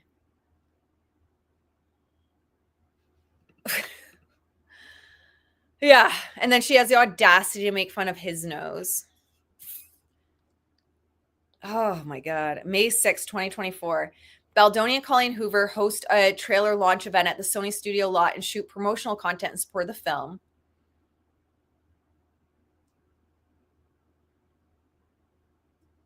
Like getting a migraine. Probably also because all I've had is coffee and no water. That might also be it. May 10th, 2024, on the final day on which she approved to edit the film, Lively refuses to turn over a cut of the film. Cut to the film's director. Instead, tells Sony that she wants to do a friends and family screening of her cut to gather feedback and continue working on her edit. Like, girl, give it up. Give it up. This was, of course, at Wayfair and Sony's expense and not accounted for in the budget. Oh my gosh. Holy Hannah. And I just keep going back to that video of her talking about how low the budget was. And that's why she had to pull all these strings. I don't know. Was one of those strings Ronan Farrow with Taylor Swift, Blake Lively? I don't believe Ronan Farrow's response that I don't know. I had nothing to do with this. Bullshit. I don't agree. I don't believe it. Did you guys see that? I was going to talk about that today too, but we're already an hour and 15 minutes in and we're not going to get there. But Ronan Farrow, like, he responded to what Candace Owens said because Taylor and Ronan were together, I think, a month before all this started to go down with the New York Times. And I don't know. It's hard to, his response was, I don't work at the New York Times, basically. I don't work for them. You want us to believe that there's no such thing as like favors or pulling strings or connecting people to the right people? Ronan, you want us to believe that? I don't know. And it's sad because I was so excited because he did that expose, which was kind of half-assed, but that expose on Britney Spears, which kind of got it out there more. Again, a little bit half-assed, but whatever, it got it out there. So I was like rooting for him. But what a shit response. Yeah. And basically, like, without saying it, calling Candace Owens like crazy and, you know, conspiracy theorist. It was wild. All right. So May 13th, 2024, Sony and Wayfair do an official audience test screen of Baldoni's cut in Alysso. Oh gosh. I'm not even going to try because then I get a million people try to correct me in the comments. Wherever this is, California maybe, the film scores 94% with females under 35. The film's primary target audience. So anywhere for doing official screening. Oh, this is Baldoni's. Okay, so this is Baldoni's cut. Film scores 94%. I was like, wait, I didn't think hers did that well. With females under 35, the film's primary target audience. Both Sony and Wayfair are ecstatic. Yeah, of course. That's amazing. May 15th, Baldoni shares the official audience test screening scores with his editors. They say, editors, that's great. I hope Blake got a copy. Baldoni says, no, don't think so. Wouldn't matter anyway. She has her mind made up. We focus on what's best for the film. It will all work out. Then he says, the editors and director isn't allowed to look at an actress's cut. Got it. Well, here we go. So he wasn't allowed to even look at hers. Let's keep taking the high road, he says. May 16th, the trailer for the film is released to the world. May 18th, 2024, she hosts a friend and family screening of her cut in New York. She does not share any audience feedback with Baldoni or the studios. May 20th, 2024, Wayfair is informed through Sony that Lively, emboldened by the feedback she received from her friends and family screening, demanded an official audience test screening of her version of the film. Oh. In light of her threat to withhold promotion of the film, as well as her barely veiled threat to end Baldoni's career with a slew of false allegations, the Sony reluctantly agrees. The studio reluctantly agrees. May 30th, they have an official audience test screening of Lively's cut. Results reveal that Lively's cut scored an 82%. I'm surprised it got that high. Approval rating with females under 35, 12 points lower than Baldoni's, which was 94. That same evening, a Sony marketing exec contacted Lively to discuss the scores. Instead of honoring her original promise, Lively rescinded it, doubling down on her refusal to promote Baldoni's cut regardless of the stronger audience performance. I feel like in her head, she still wouldn't believe it. She's like, there's no way mine got lower. There's just no way. That didn't happen. Do I have water?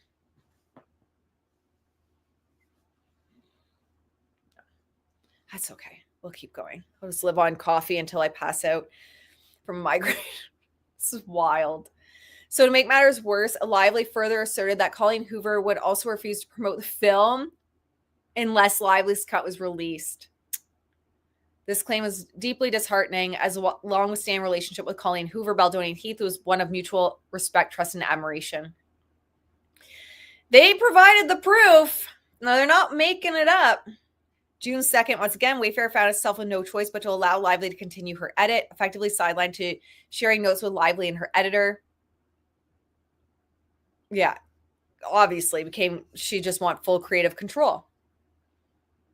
It's an email, June 3rd, 2024. Baldoni is informed that Lively would be attending Book Bonanza with Hoover instead of Baldoni. What? Jennifer Abel, Baldoni's publicist at Jonesburg, and Baldoni share a text exchange disheartened at how things have unfolded. Baldoni says, she's kicked me out of officially from the film now. She's finished it all. I can't be involved. Music, sound, VFX, everything. I'll make it through somehow. Just need to feel it all. June 5th, 2024, Baldoni's editors informed Baldoni that they had heard from a secret source that Lively was incorporating a bunch of Baldoni's version back into the film. Interesting. Ahead of the second audience test screening of Lively's cut on June 6th. Justin Baldoni, hope ADR went well. Being admitted for 3 days for potential infection. No kidding, because of stress. So now you have a real reason why I'm not doing ADR. I love you and adore you both. Thanks for standing by me. Editor 1, holy cow, feel better. We didn't want to bug you during all of this, but our secret source has let us know that the new version they are previewing tomorrow has a bunch of our version back in it. I wonder if she yeah. I don't know. We just have to keep it quiet because we want to keep our back channel open. Feel better. Get well soon. We love you and all this craziness. This is just June 6, 2024. Wayfair and Sony pay for a second official audience test. Why didn't you just go with the 94 one? So Lively as a second one. Scores marginally increased across the board, scoring 83% with the target audience. Still 11 points lower. Then he's hospitalized June 6th for 3 days due to a spine infection. That is wild. June 12th, 2024. Wayfair is informed that Blake Lively told Sony that she will showing audience at Book Bonanza her cut of the film, regardless of Sony or Wayfair's approval. She later admitted on her panel at the event that the studio begged her not to show the film. The audacity, but ultimately they didn't have the option to say no, as she brought the movie with her on the airplane.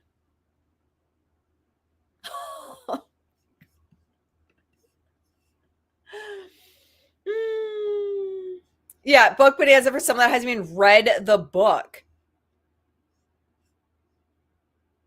Oh, wow. Blake's hairdresser made a YouTube video saying he went to see Swimming with Sharks to root for the shark. Literally. Holy crap, guys. I can't even. Thank God I just wore my onesie and house coat to this because, wow. June 14th, 2024, Lively, Colleen Hoover, Brandon Sklenar, and Isabel Ferrer attend Book Bonanza to promote the film's release. Wayfair was only made aware that Brandon and Isabella would be in attendance the day of the event. Sony later notified Wayfair that it was Lively who reached out to Brandon and Isabella and paid for their travel and lodging. Pictures of all of them. Well, yeah, 'cause they're all besties now. What were you promised by Lively and Reynolds? They're all. June 14th, 2024, Baldoni shares with his editors that Lively's cut of the film will be shown on second day of Book Bonanza. Bunch of text messages about that. June 17th, 2024, Lively makes a unilateral decision to bring on a new composer for the film. What is happening?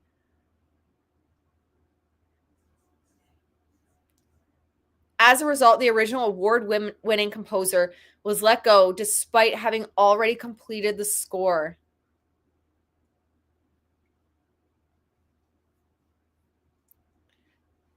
I need like a Tylenol, which included costly orchestral arrangements, even though Lively had absolutely no right to do this.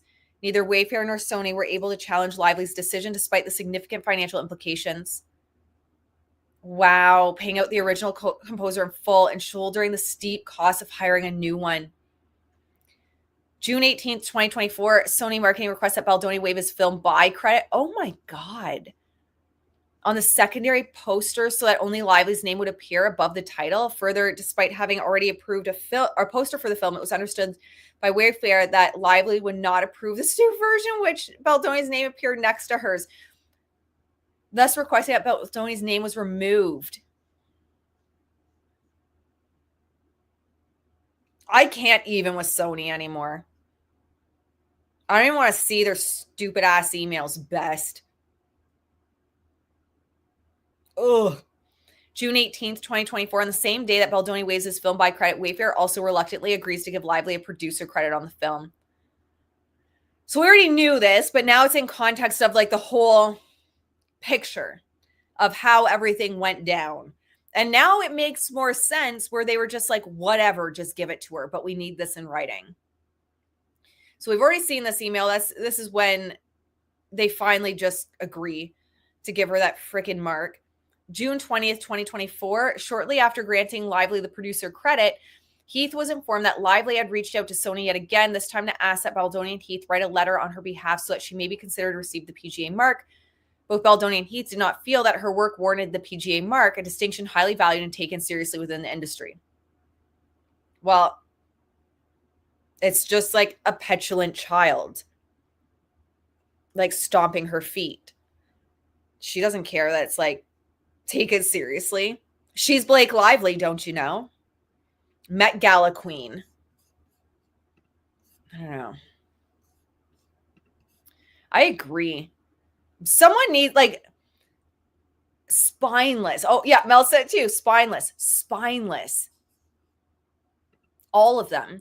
And they should all be in this like, there has got to be an extortion case.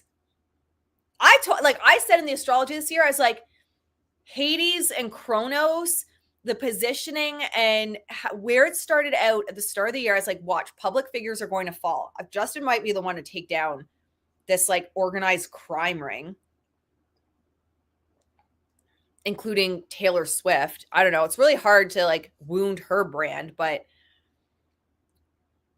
June, I'm interested to see. I don't think she will, but I saw someone else. Was it?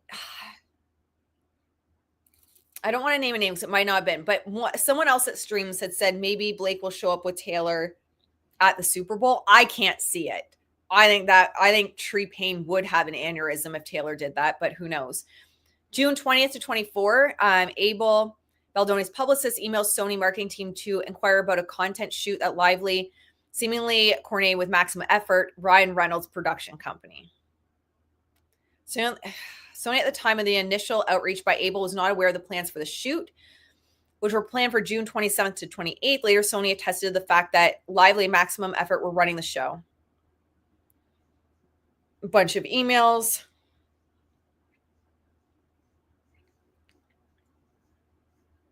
This is wild. We're not going through every single one of these emails, guys. Sorry. June 25th, 2024. While contemplating the PGA letter and fearing that Lively was what she was capable of, Heath reached out to Lively via text in order to humanize the situation. Yeah, like how can you be like this to people? How can you be this awful to people? I can't understand. It's been months since Lively has spoken to Baldoni or Heath directly, as she insisted at each turn that she needed an intermediary. This time was no different, as she refused to get on a call. Heath, feeling like she was unwilling to even hear him out, again conceded, agreed to write the letter recommending Lively for a PGA mark. So Jamie Heath wrote, "Hi Blake, hope all is well. I wanted to write a note acknowledging the challenging times that we all have found ourselves in and how it has undoubtedly affected many decisions. One being the requested letter of the PGA. In the midst of it all, so many of the conversations have been had with third parties. I do understand why. However, I believe it could be helpful if you and I had a direct conversation effort to find a path through this. We could have Blank and whoever else you'd like join as well. Hopefully this can give us an opportunity to simply consult and see if it could lead to a potential change of thought. Honestly, Blake, I'm reaching out with a spirit of optimism. Please let me know if you're open to having a Zoom today. Thanks, Jamie." Oh, Blake writes, "Hey, Jamie, feel free to send through anything you'd like to say here. Hope you're well, Blake." He says, "Thank you for the response, Blake. I respect your decision to not have a call. No problem. You could have just recorded it. Like, why not have a call? Like, I do all my client calls over Zoom and we just record it. Like, you're worried, we'll record it. Then you have proof too. I think the problem is she hasn't been saying any of this shit. Ryan's taken over. Yeah, I always tell my kids who you hang. Yeah, you are who you hang out with. Taylor's showing us who she is. Yep, and listen to people when they tell you who they are. She came and faced them. Yep. Yep. Hollywood is fucked. And I don't just mean like with all this coming to light, 'cause I have no doubt this happens a lot, but like just this is disgusting. But just like record your Zoom call. You can do that if you're so concerned. But I think it's because she's not running the show at this point. I think it's been handed over to Ryan. You can tell in the text messages. All right. So he says, I respect your decision. I have a call, no problem at all. To be fully transparent, it was indeed a tough call to receive when asked to write a letter to the PGA. I do believe you can understand to some extent why that might be. However, we do want to be fair-minded and just to all parties. The truth is, you are incredible in the movie. Not really. Your performance is spectacular. I don't know. It's open to discussion. And I hope that you get all the glory you deserve for it. Really? Also, you have certainly added a great deal of the movie beyond the acting role itself. I don't know about that. There is no denying that. Yes, there is. With that said, I have consulted further that Justin, and as a result, he and I have both agreed to write the letter. Please let me know to whom we should send. Moving forward, I'll continue to respect the process of communication through your designed reps, but I feel compelled to reach out directly for this. Looking forward to the movie being a success for everyone involved. Blake says, thank you, Jamie. I appreciate you both acknowledging the work. You can send the letters to me here or via email, and I'll pass along to the people I'm speaking with in the PGA. I'll let them know now that the letters are incoming. This isn't her writing this. There's no way.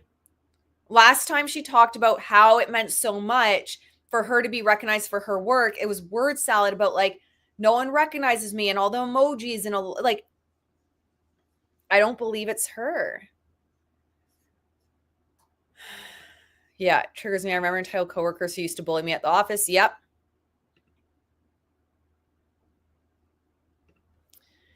Yeah, I agree, Vanessa. Yeah. Because you can't get on Zoom if you're not the one dealing with all of this. This isn't her. I won't believe it.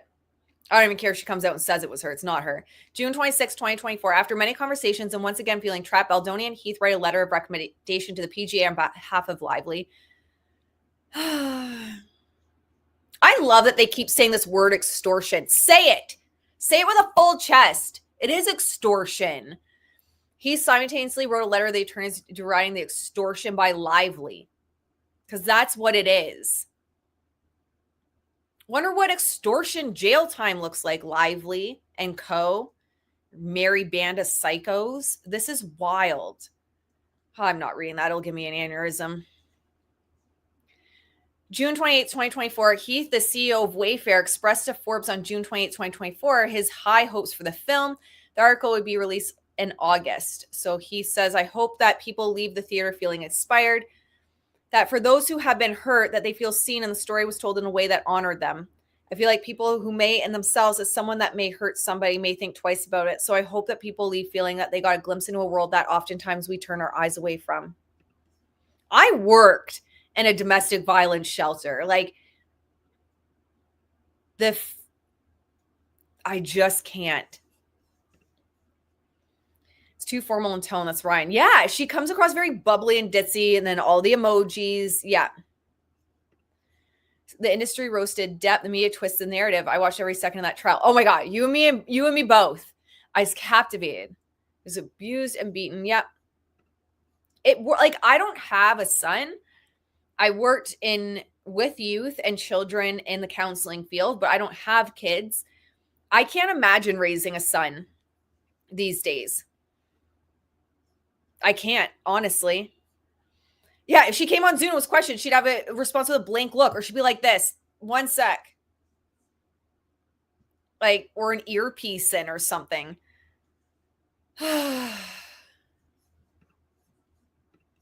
Wild.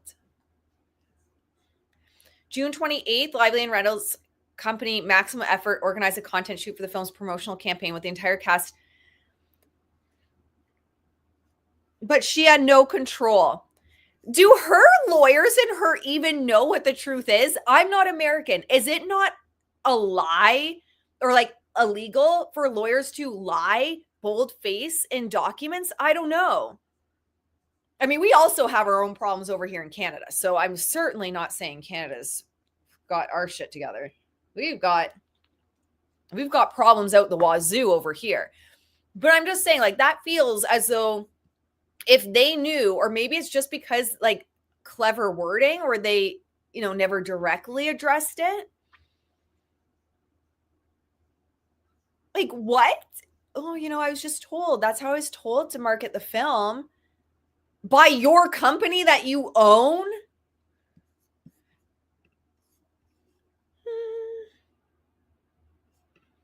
The attempt to find balance where we believe women, the pendulum has swung too far the other side. Yeah.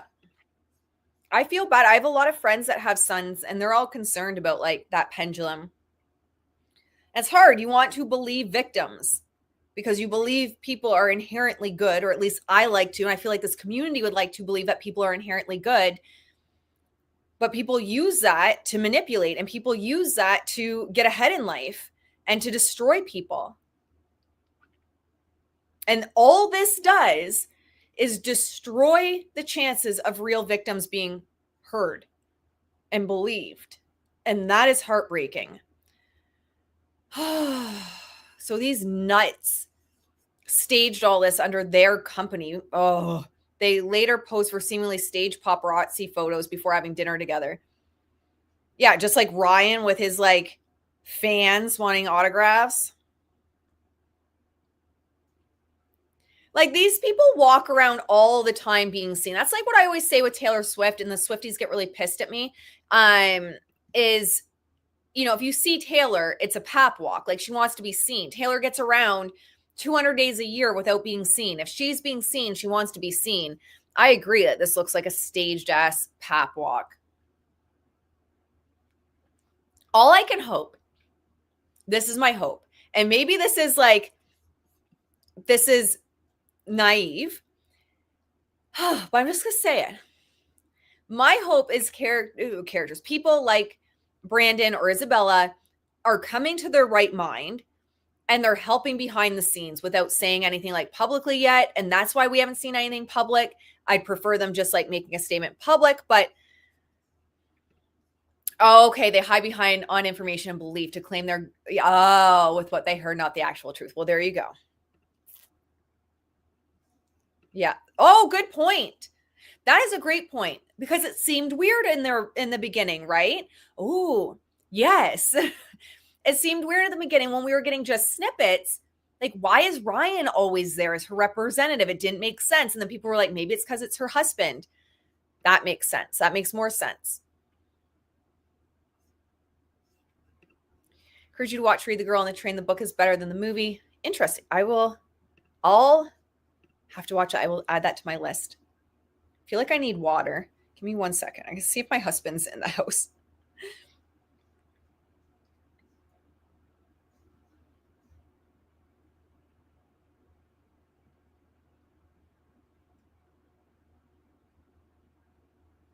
I'm like, are you around? I need water.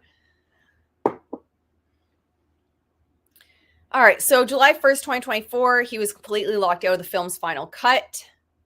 July 2nd, 2024, on a Zoom conference between Wayfair and Sony, Wayfair learned that Sony had been dealing with extensive notes and revisions to the marketing plan as a result of the content shoot, because Sony ended up hiring Reynolds company. I love that they just put all this out there. Maximum effort to produce the promotional content for the film.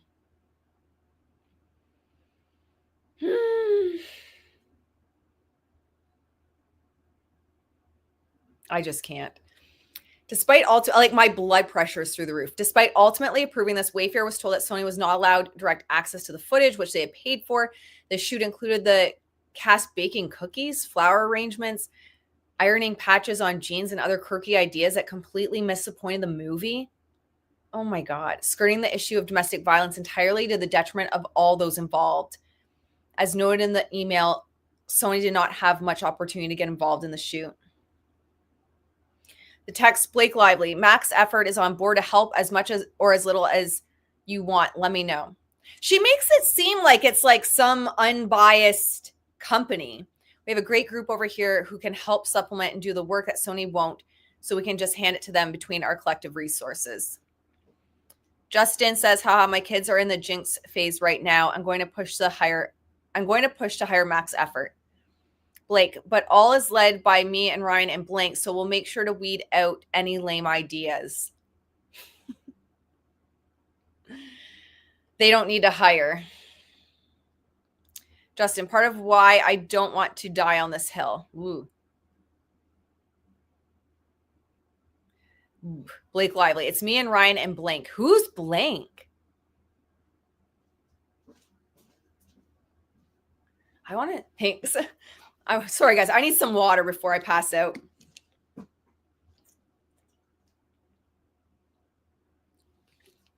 Yeah, no shit. It's mafia style on this Blake Lively. This is wild. Like, I actually feel sick to my stomach. I was wondering if it's Taylor. Psycho. Like, total. They are all out of their minds. I'm laughing how shocking this stuff is to the world. I've endured this kind of crap for 24 years in Hollywood. It's another Tuesday. That is, I've seen some crazy shit. So I'm in the spiritual world, obviously. Welcome to anyone new to the channel. Please like, subscribe, but please know I do talk about tarot and astrology here. We're just trying to catch up on the everything dropped. But I've been in the spiritual world. That's why I like Justin so much. So human design, astrology, tarot are all my jam. And there's some crazy shit that goes down that world too. But this just takes a cake. Yeah, I'm happy they have the paper trail. Can you imagine if they didn't? Yeah, I think you guys are onto something. I'm not taking credit for this. You guys have done this, not me. Blake is A-list producer, Taylor. Like, see, this is why our streams are so long. So I like hanging out with you guys. Other streamers can just like bang through the text, and I want to hang out with my people in the chat. Can't understand the backlash came about. Yeah, she's still oblivious. She's wild. Welcome to the family, Rose. It's such a great community. Please make yourself at home. Oh, I'm literally getting dizzy over this because my blood pressure is just so through the roof. And it feels in so many ways personal. I'm having been in toxic, not physically abusive, but toxic relationships, having worked in the counseling field, having worked at a women's shelter, being there in the middle of the night when young girls, women would be running from their partner with their baby, like their newborn freaking babies in their arms. And this shit is going on behind the scenes. This is sick. She should be absolutely ashamed, but to hold this, you don't have emotions. So she can't be. So she says, it's me and Ryan and Blank. That's like, I'm like looking, there's like a little, like something like a Y or a G or something, little loopy loop at the bottom. Might be too far back to be Taylor. We work for free for the family. It's mafia style on this. So Blakey Poo, I thought you said that you were just following instructions, girl.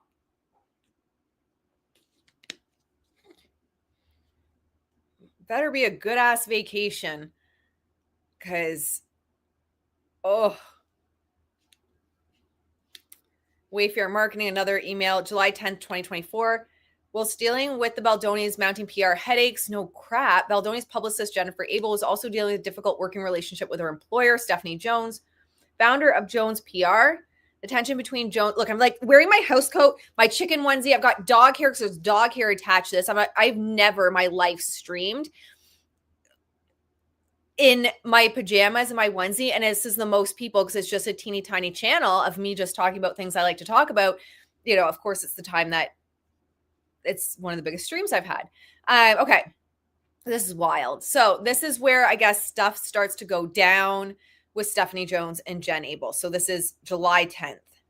Stephanie Jones, you just quit on a Zoom with your employee Jen and then blasted our entire senior team. Your resignation. Grow up. Jennifer Abel, I've been nothing but a good partner and helped grow LA from 4 people to 13. I'm proud of that. I don't want this to be hostile. Stephanie Jones, I'm not the one creating hostility or drama. I don't know. Coming in hot with that message feels like it. You have and continue to do so. I can't handle gaslighting from people.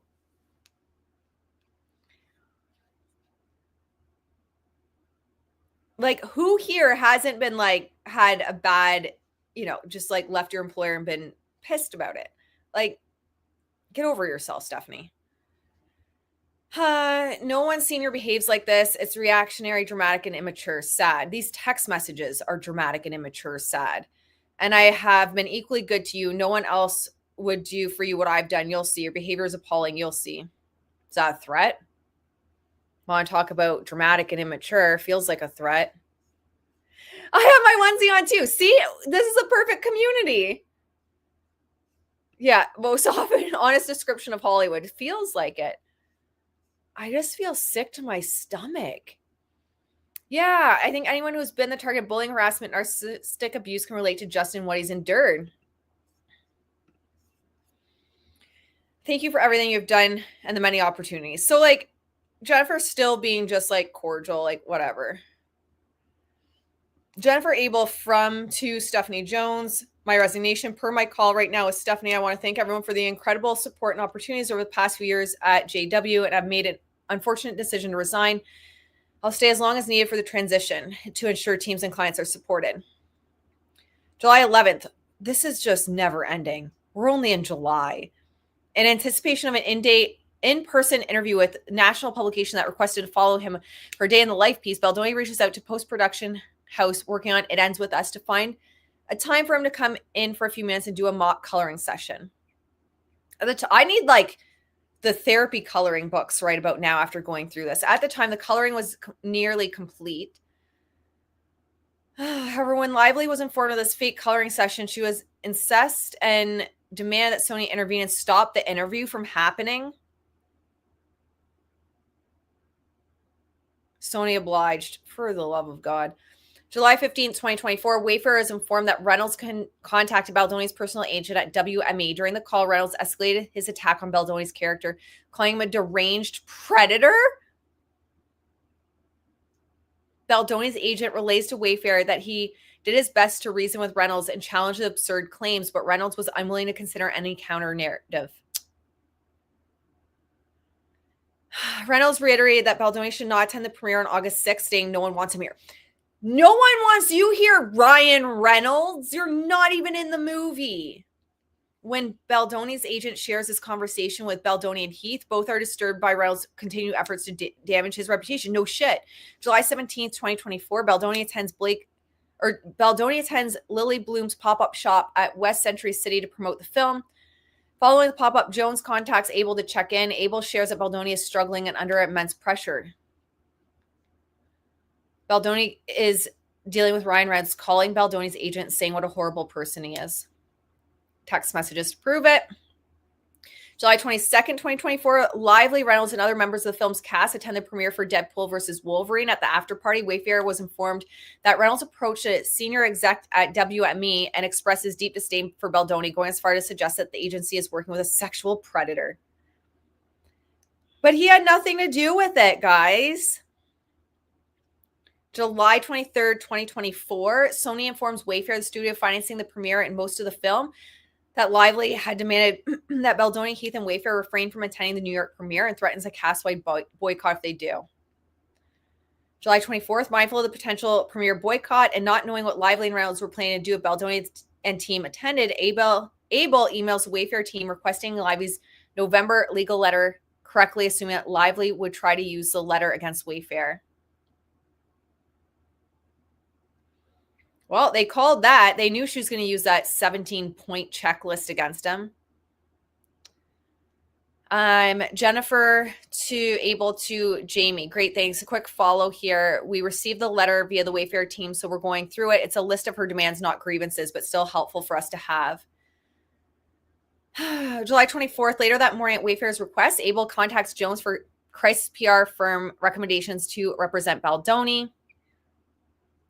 Also, I just got off the phone with Wayfair and this is Jennifer Abel, and she was asking for our recs for a potential crisis comms team. Like, it makes sense. The internet, had got collectively up in arms. Is like, why does he have a crisis team? What did he do? This is what he was dealing with leading up to this. Like, who wouldn't have a crisis team ready to go? Blank name looks like dragon. Yeah, likely. Looks like dragon. That's hilarious.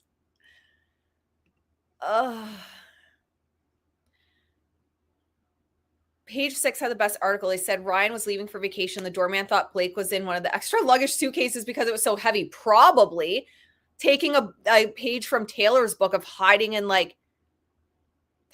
shit. They all left. The kids arrived, but Blake didn't go. Oh my, this is wild.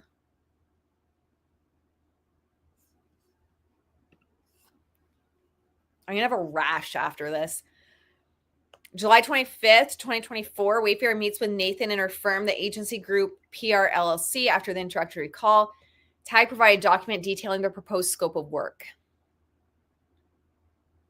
We've got to move through some of this, guys. We still got a ways to go. All right, we're just going to move. This is a proposed scope of work for the crisis prevention team. So now we know, and we have context that it wasn't just out of nowhere because he was like, oh my God, she's going to, come out with all this proof that I'm a sexual predator. Now I need a crisis team. No, it was because of everything up to this point. And they knew that she was going to leverage that 17-point checklist against him. Context sure as shit makes sense. Okay, so that's just going over everything with the crisis team. Makes sense. He needed someone. July 26, 2024, upon learning that Wayfair was considering working with Melissa Nathan, Stephanie Jones, seeing her as a competition, began pressuring Abel to intervene and tell Wayfair that she was shady. Abel refused to do so, which only made Jones more irritated. What is with these people? July 26, 2024, after extensive consultation and frustration over Reynolds and Lively's ongoing threats, Baldoni and Heath informed Sony that Wayfair will attend its own premiere. Given Lively's heavy promotion of the film, the likelihood of her boycotting seemed low, and her leverage appeared to be weakening as the event neared, or so they thought. However, Baldoni remained deeply anxious, fearing potential retaliation from Lively and Reynolds simply for attending his own premiere. That same day, an article surfaced about another director facing allegations of inappropriate on-set behavior. Baldoni forwarded the link to Abel, adding his own remarks. This is the shit I'm sure they want to do.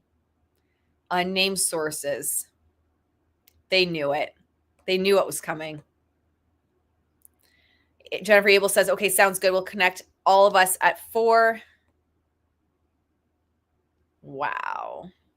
July 26, 2024, amid the turmoil surrounding Baldoni, and over 2 weeks after submitting her resignation, Abel emailed Jones to express gratitude and assure her of no ill will. However, she remained resolute in her decision to leave Jones' work. July 30th, 2024, Sony and senior marketing execs informed Heath and Abel that Lively has demanded Baldoni conduct his junket interviews on a different day than hers. Further ostracizing Baldoni, Abel pushes back, arguing that this would signal to the press that something is wrong. Ultimately, Abel is able to find a compromise, and they agree Baldoni would conduct his interviews separately from the rest of the cast at a different hotel, but on the same day. July 31st, 2024, social media detectives began to notice Baldoni's absence. Yeah. How come Ryle's character isn't in any of the promo stuff? People started to notice. August 2nd, 2024, recognizing the extreme measures Lively and Reynolds were taking to undermine Baldoni, excluding him from the premiere and press tour, spreading negative rumors within his agency, isolating from the cast events and promotions. Baldoni and Heath decide to retain Nathan and TAG. Baldoni and Heath did so after Abel learned from Nathan that a negative story was being circulated among medium contacts, labeling Baldoni's religion as a cult. What's his religion? As a cult? and accusing him. Did I miss something? I feel like I missed something. Oh my gosh. The comments on Deadline's coverage of this are 9% pro Justin. Good. Good. And accusing him of fat shaming her. I have not seen anything that says he fat shamed her. I see him trying to protect her from her fat shaming herself. She responds in part, truth is your defense. Yeah, just stick to the truth. In her CRD complaint, Lively cherry picks text messages between Abel and Nathan, stripping their exchange of critical context. Yep. So we already saw those. August 3rd, 2024, social media chatter begins to intensify with users questioning why is Justin not in any promos. Yep, I remember that. August 4th, 2024, Abel and Nathan commiserate about the situation, with Abel jokingly suggesting they plant negative stories about Lively. While Nathan understands Abel's comments are lighthearted, she responds seriously, advising they want to see how the next few days unfold and stay vigilant.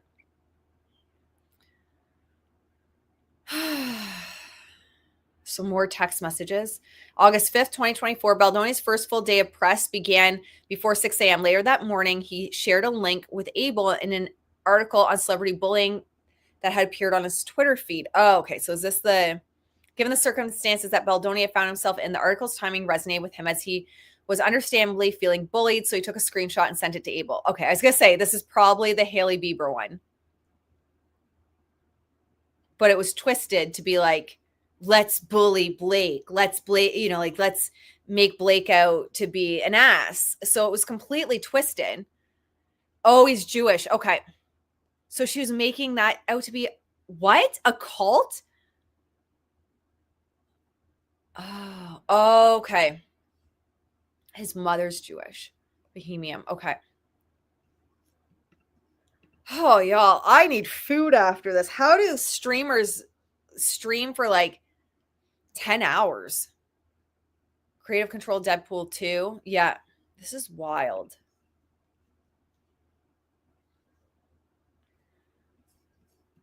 Okay. August 5th, 2024. That evening, unbeknownst to Baldoni and Wayfair, Lively and the rest of the cast attended a meta screening of the film at the Roxy Hotel. The event includes a Q&A session with Colleen Hoover and the cast with everyone except Baldoni. This exclusion further highlights, that he's not there. Like, everyone is there but him. With Blake Lively's face plastered across the poster. August 6, 2024, at the premiere of the film in New York, Baldoni is instructed to walk the red carpet separately from the rest of the cast, which Ryan did with, oh my God, now I can't even think of her name because today's gone. But I did a separate video on it. Oh my gosh. It feels like today I'm in like a wormhole or something. But anyway, he did that with Deadpool and the lead female in Deadpool, and her name's just out of my head. So yes, this is where he was sent down to the basement with the vending machine drinks. August 7th, articles about a potential cast feud began circulating online. Social media chatter intensifies. August 7th, 2024, Nathan texts Abel, this is the time to make a decision on social planning. Would rather be in the front than in the back, and it costs way more in the back. Abel responds, do you think we need it? Abel remains unconvinced that any changes are necessary. Nathan and Abel continue to do the work, outline the TAG scope of services, which at this stage involve monitoring coverage and social conversations, correcting and updating stories and headlines in real time. So Abel's basically saying, do you think we need it? And Melissa's like, not the second, but it's one of those better safe than sorry.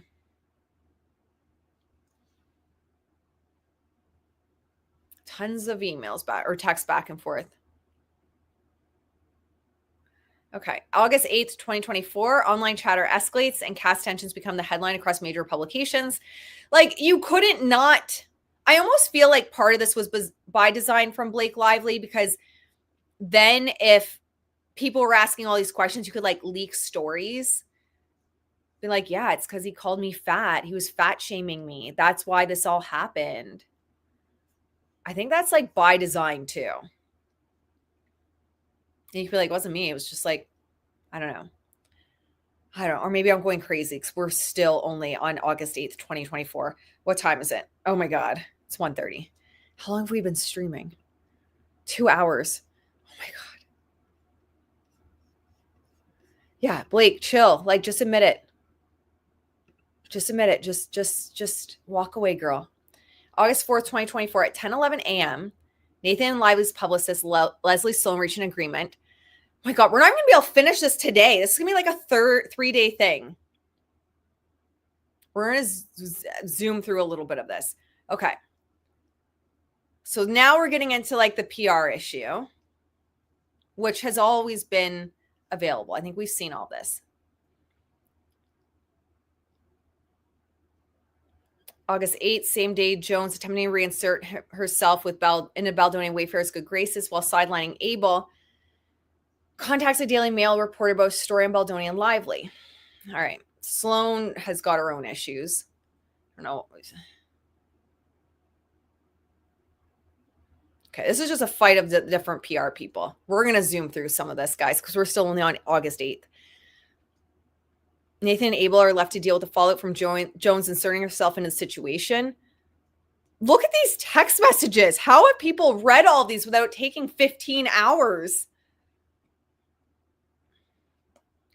August 8th, crisis mitigation specialist Jed Wallace is engaged to assess and monitor all online and offline concerns related to Baldoni and Wayfair, specifically pertaining to information received about a developing campaign to discredit and damage Baldoni. Oh, and his faith. Okay. Yeah. There it is. August 9th, early morning, Abel receives an inquiry from the Daily Mail.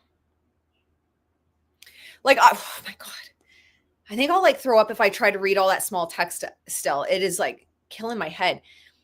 I feel like part of this was by design from Blake. Like if he's not there, it gets people wondering what's going on. And if people are wondering what's going on, stories can get leaked to support it. August 9th, Nathan, consistent with the pair's agreement, sends a text message to Sloan containing an email. There's so many people with Sloan. I keep thinking Sloan, the YouTube streamer, whenever I see Sloan, Leslie Sloan, containing an email who had received from a Daily Mail reporter. Unbeknownst to Nathan, this was the same reporter with whom Sloan had been communicating the day prior. Nathan confirms that she played no part in the story and tells Sloan, I'm going to have to speak with him, but I'm just going to tell him nothing. She adds, happy to chat to you beforehand if you prefer. Sloan deliberately omits the fact that she had spoken with the reporter just 24 hours prior, saying, let me know how it goes. Oh, what a slimy. August 9th, 2024. During a red carpet interview at the New York premiere, Lively stated, iconic rooftop scene. My husband actually wrote it. After all of the audacity of her making him feel like crap, after Blake made Justin feel like crap about, as a woman, no one hears me. I have to write on pieces of paper and like no one gives me credit. That's what everyone means about this fake ass feminism that her and Taylor get involved in. I hope the judge is badass.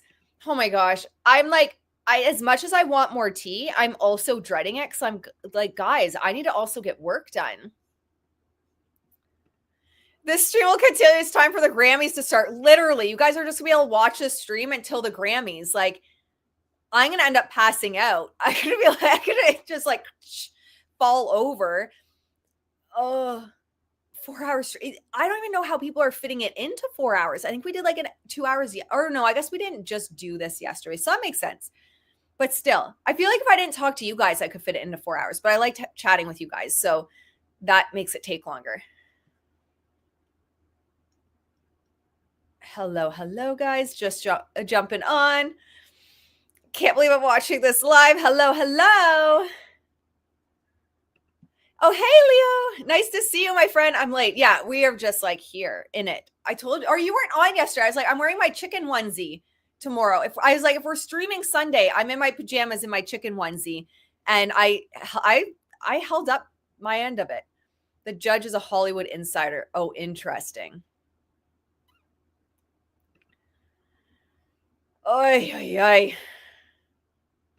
All right, guys, we're going to dig deep. I'm going to start getting dizzy from lack of food. We're digging deep. We're in August.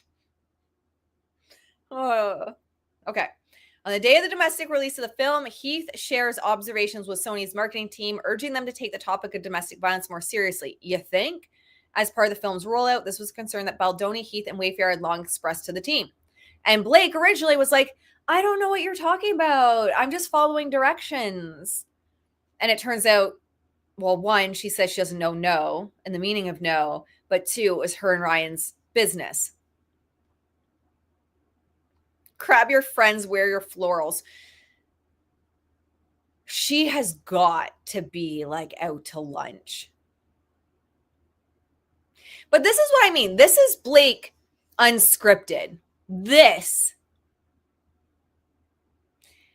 beautiful woman. She is beautiful.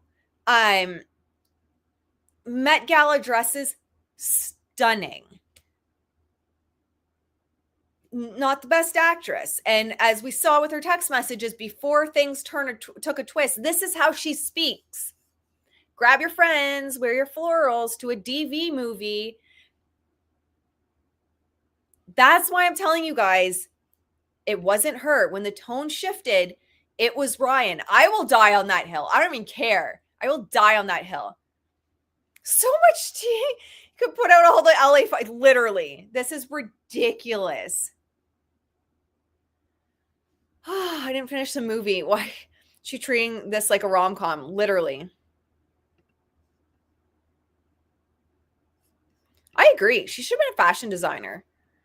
She would have been happier. I agree. And she probably would have been very, like, the clothing for the movie was questionable. I feel like it's her attempt at trying to, like, relate to someone that wouldn't have a lot of money. She's like, this is what they would dress like. I don't know. With, like, probably $5,000 shoes. I don't even know the pricing of that. I know the price of chickens and horses, but not shoes like that. But I feel like she's so far removed. She doesn't even know. August 10th, 2024. They're still monitoring it. Oh my gosh. This is wild. Yeah, all the shit excluded. We've seen that previously. They pointed out in the last lawsuit when they submitted it, August 11th, 2024, Baldoni felt it was important to stay on message. Oh, and isn't Taylor doing the Grammys tonight? Isn't she presenting? I wonder if that was planned all along or if Tree Payne pulled a few strings.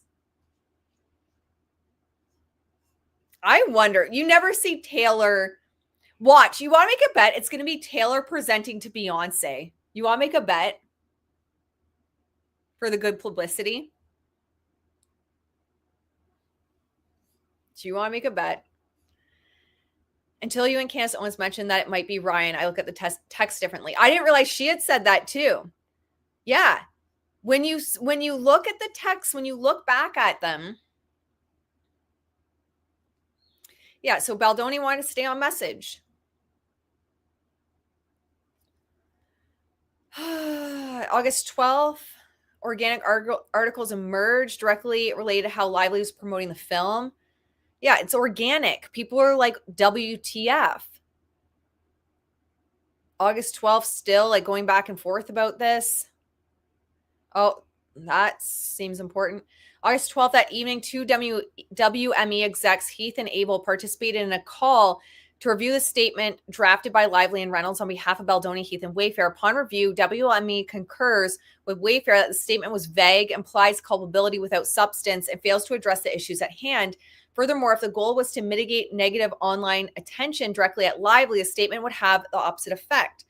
In response, Wayfair, Baldoni, and Heath reject the demand, firmly refuse to issue any statement falsely assuming responsibility for non-existent issues. Makes sense.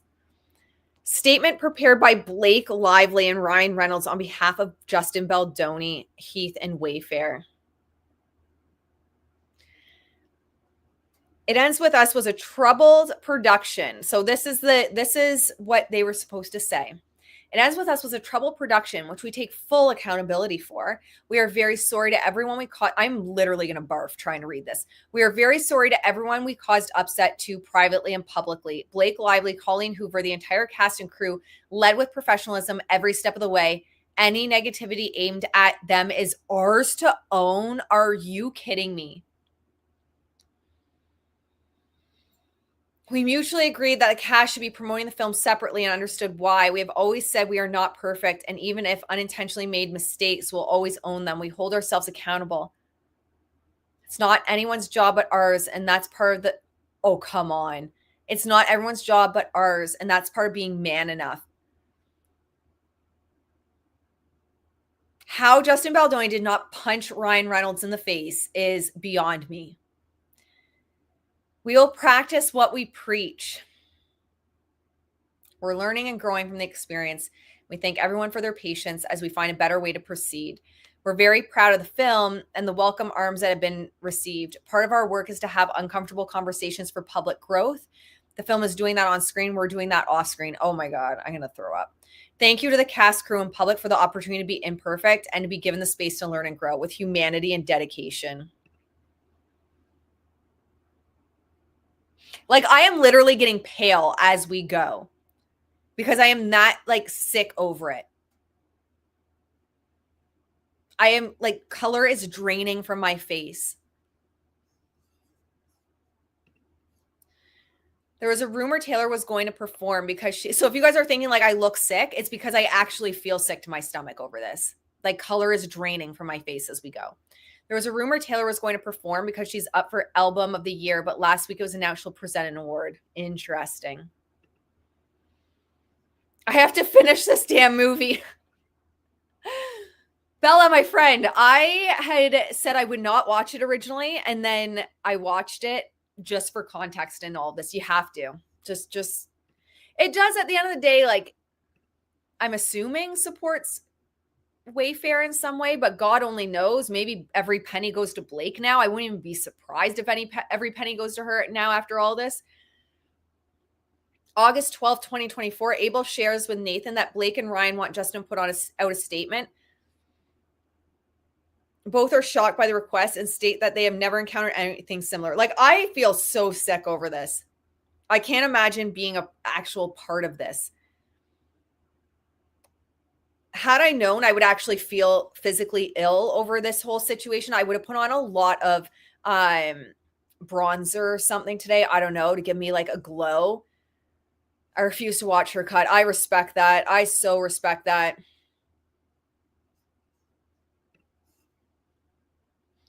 August 12th, 2024, Abel shares with Nathan that Blake and Ryan want Justin put on the statement. So Jennifer Abel, Blake and Ryan want Justin put out a statement. This is unbelievable. Melissa Nathan, call if you can. Career killer for them and Wayfair. No, have to fight it. At what point do you fight? It's now. I agree. At what point do you finally just be like, you know what? We have no choice but to fight. We have no choice but to fight back. Jennifer Abel, this is so crazy. Melissa, honestly, I've never had anything like it. Can he please hire a lawyer? Hi, Julia. What you doing? You're going to pull everything down, aren't you? Hi, sweetheart. Okay, you're knocking my computer down. Oh, my goodness. Hi, sweetheart. I won't be much longer, Jules. We got 30. We're almost there. Almost there, baby. My dogs are okay, mom. Because usually if I have calls with clients, they go for an hour. And so my dogs know, even if I have a busy day, I'll have an hour call and then I hang out with them, and then an hour call and hang out with them. They've never seen me sit at my computer for this long. But I agree with them. If you don't fight back now, when do you fight back? August 13th, 2024, the Daily Mail publishes an article titled Blake Lively Goes into Damage Control by finally addressing the domestic violence, and it ends with us amidst criticism over tone-deaf film promo. This follows Lively's post to moviegoers, which includes statistics on domestic violence and a link to resources for support. Yeah, she did this to herself. She did this to herself, especially when it comes out that her and Ryan's company, she owned the company that did the freaking, oh my God, that did the marketing for this. The audacity to be I don't know, I was just following directions. The directions of the company you own. That's run mafia style, as you said. What? August 13th, 2024, the New York Post contacts Nathan for a comment regarding competing cuts and on-set feuds. Oh, this is when the information provided is inaccurate. Lively did not have final edit approval. nor was she given Sony's cut. In reality, Sony did not have a studio cut rather. Wayfair and Sony shared a studio cut. Oh, what a mess. Should the director's cut not perform well in audience screenings, the studios collectively held the right to recut the film. Oh, okay. However, this never occurred, as Lively used her promotional efforts to secure the final cut. Bunch of text. I have to skip some of these small words because I'm literally starting to feel ill over this. This is just wild. August 13th, 2024, The Hollywood Reporter publishes a story naming Nathan as Baldoni's crisis PR representative, drawing comparison between Baldoni and Nathan's previous client, Johnny Depp. This comparison proves defaming for Baldoni, as Nathan was hired specifically to ensure that the truth would be communicated free from interference by Lively's team. But who was it? Weinstein that Leslie Sloan represented? So I don't know. Funny how all of this was like left out.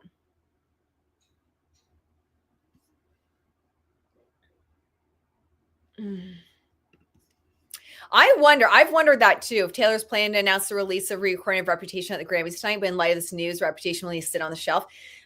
Reputation would be a bold move to launch Reputation right now. That would be bold. Was it from Dodgeball? I can't even think of the actual joke now. This is wild. This is wild.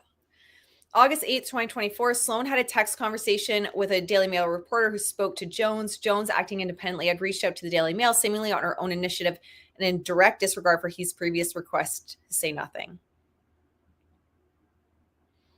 So yeah, August, they're still just going back and forth. This is now like the PR disaster. August 14th, 2024, a journalist from TMZ. Thank God they kept everything. Wow. A journalist from TMZ contacts Nathan and Abel requesting comment regarding 3 HR complaints filed against Baldoni on set. Where are the other ones? If there were all these HR complaints, where are the other ones? Where's the other ones? I don't understand.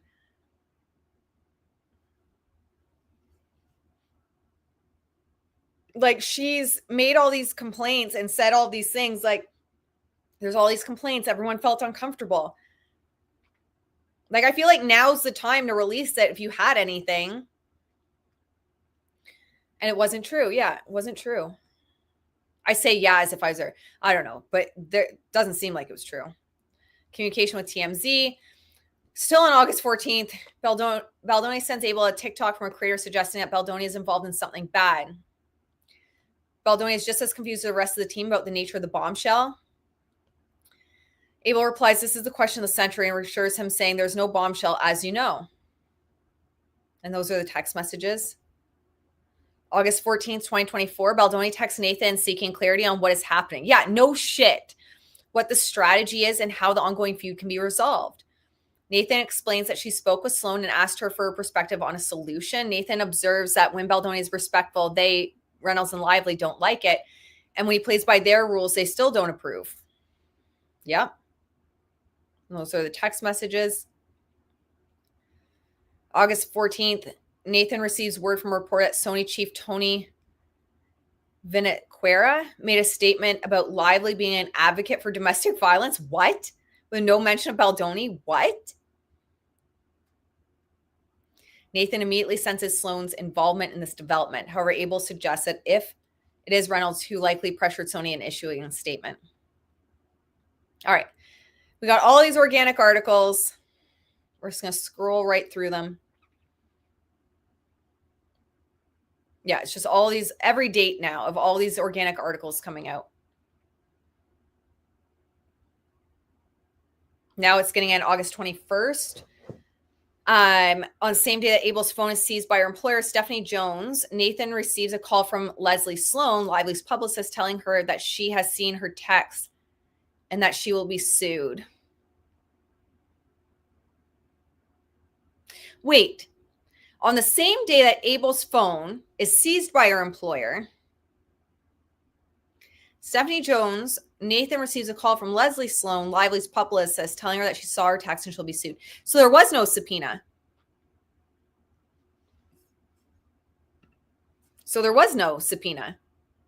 From what they're saying here. Right?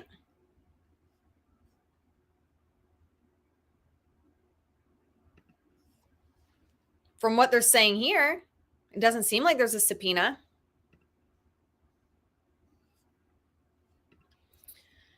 Stolen a script in the past. There was a statement by one of the lawyers that was a misunderstanding. But here's my statement on that, and something I stand by all the time on this channel and in my life and when I work with my clients is no one is perfect. No one is an angel. Not one of you, not one person in the world, me, anyone, no one is an angel. We've all messed up. We all have shit we've done. And so, they have said that I saw a statement, I think was from his current lawyer, I think from Brian Friedman, saying it was a misunderstanding or something. What I am a stand for 100% of the time, and I would be the first one to be a stand for Ryan and Blake if they legitimately, not fake, but legitimately wanted to own up to their shit and change their lives. I am always a stand for humans are inherently imperfect. Humans inherently make mistakes, act from emotion, act from their shadows. And what I'm a stand for is, at the end of the day, are you willing to do better? Are you willing to acknowledge it and do better? And if someone's willing to acknowledge it, who am I to judge? Because I'm not perfect. No one's perfect. So if someone's willing to acknowledge their mistakes and do better, that I respect someone so much for that. We're so close. August 23rd, 2024, Baldoni sends Nathan a suspicious profile suspecting it of trolling Lively. Nathan confirms that 100% this is not anyone from your team whatsoever. So yeah, it wasn't. So Justin sends a picture. Here's the image. This is an example of someone trolling Blake on all my posts, but doesn't seem like a real account. So he's concerned, probably also concerned for what it looks like, but he's also, I think, legitimately just concerned because he seems like a decent guy of don't troll her. And Melissa says it could also be an actual troll. They exist too, but it's not anyone from your team. August 24th, Nathan's tag team continues to see organic backlash towards Lively. Yep.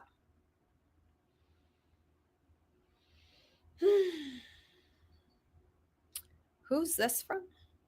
There's texts. God, I'm so over this. I'm sure Leslie thinks we placed this one too. Probably. I'm imagining Blake just blamed everything on them, that they had to have just planted it all. That people could not. You see people support Justin on X, for example, and people are like, oh, you're a bot. Oh, you're a troll. Or people can just think for themselves. Yeah, that's my thought on it. I like to hold space for everyone's growth. But I inherently like to see the good in people, while also, even in the mistakes and the setbacks, that we all have an opportunity to grow from them. I don't know. Yeah, it's so odd seeing adults act like toddlers with tiaras. We're so close, guys. Oh my gosh, we can see the light at the end of the tunnel. And then I can do a meditation and get some of my color back. August 27, 2024, Nathan further reassures Baldoni that everyone I speak to, and so many just chats that don't even know I'm on all this, are pro you. I know that's not your intention either, to make her or anyone an outcast, but the sentiment is pro you. Baldoni says, thank you for sharing. And praying for Lively and Blake has been helpful. He's so spiritual. It's pray for your enemies. August 30th, The internet continues to churn out new stories. Baldoni asks Nathan how she feels and if she shares any concerns. Nathan reassures him that there are no truth to anything. So what can they say? Just speculative BS. I'm not worried, and I promise you. So I think, like, yeah, he's very concerned. He says, Justin says, how are you feeling about this? The truth hasn't come out yet. Seems to be getting more pickup now. Do you have any concerns or anything we should be worried about? And like his team just keeps saying, like, the truth's on your side. It's fine. But then, Blake had to throw gas on the fire. September 1st, Nathan reveals to Baldoni that she finally watched the film in theaters. She shares a touching message with Baldoni. She also shares a personal story that inspired him to direct the movie and ultimately option the book. Ironically, it was his story that Lively chose to use against him later in her list of 17 points when she required that there be no, hi, Julia, I'm almost done, no discussion with Miss Lively of personal experiences with sex.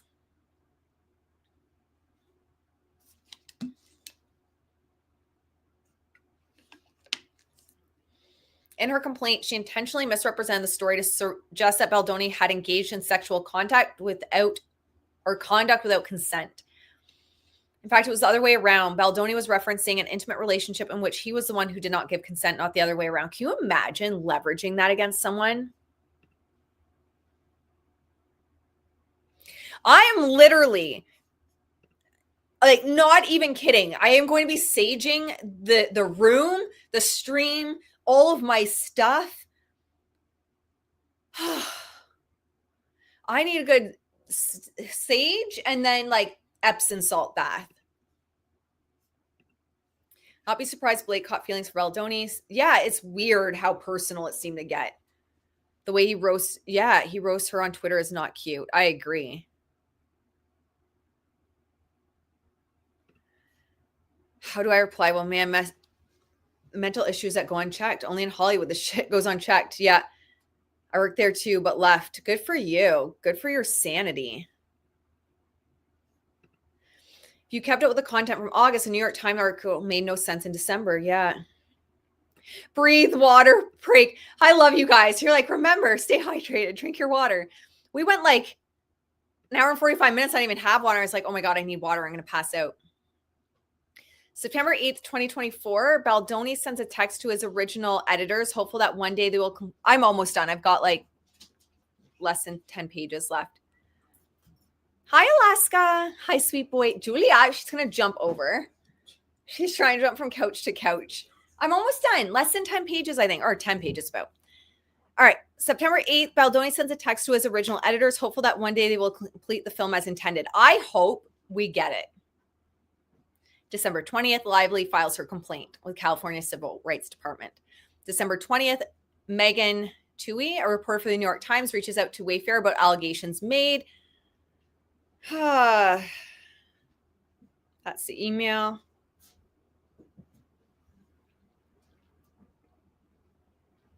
Okay, we're just going to zoom through that. My dogs are going to have an aneurysm if I go much longer. December 20th, at 2:16 a.m. Eastern, Wayfair's representative responds to the journalist and unequivocally denied Lively's accusations.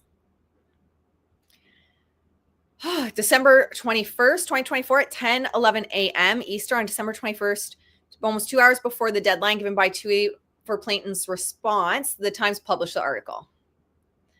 December 31st, Baldoni and team file lawsuit against the New York Times. December 31st, 2024, Lively files lawsuit against Baldoni and team.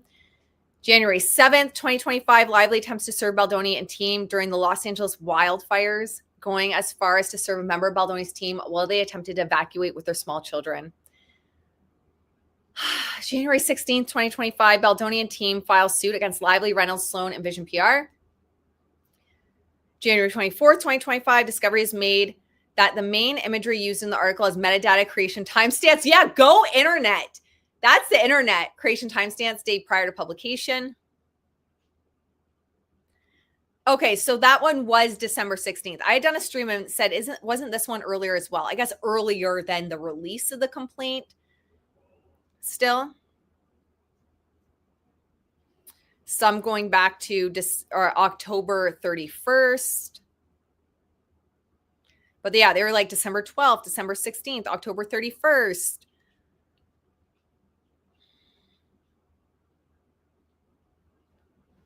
December 10th. Wow. So if you pull up the PDF, it was uploaded December 10th.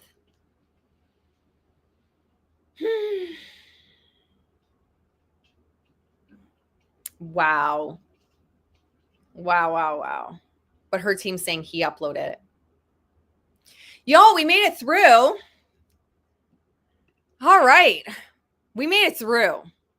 I am pale from the stress of even just reading it. It's wild. I'm sweating like pasty sweat from the stress of this. I can't even believe it. If you're new here, guys, make sure to like the video, the stream. Subscribe if you're also into, talking about tarot and stuff, because we do tarot pulls for all of this. We do astrology readings, human design readings for all of this. Bravo. He's like, the guy survived. All of us survived. The text image. Yeah, that was the one. Thank you for clarifying. The text images that had the October date. Wow. Wow. I feel like going after people's religious practices also is kind of like a low blow. Especially if you're trying to weaponize it because you feel that maybe the greater public might be more on your side because of it. That's just a low blow.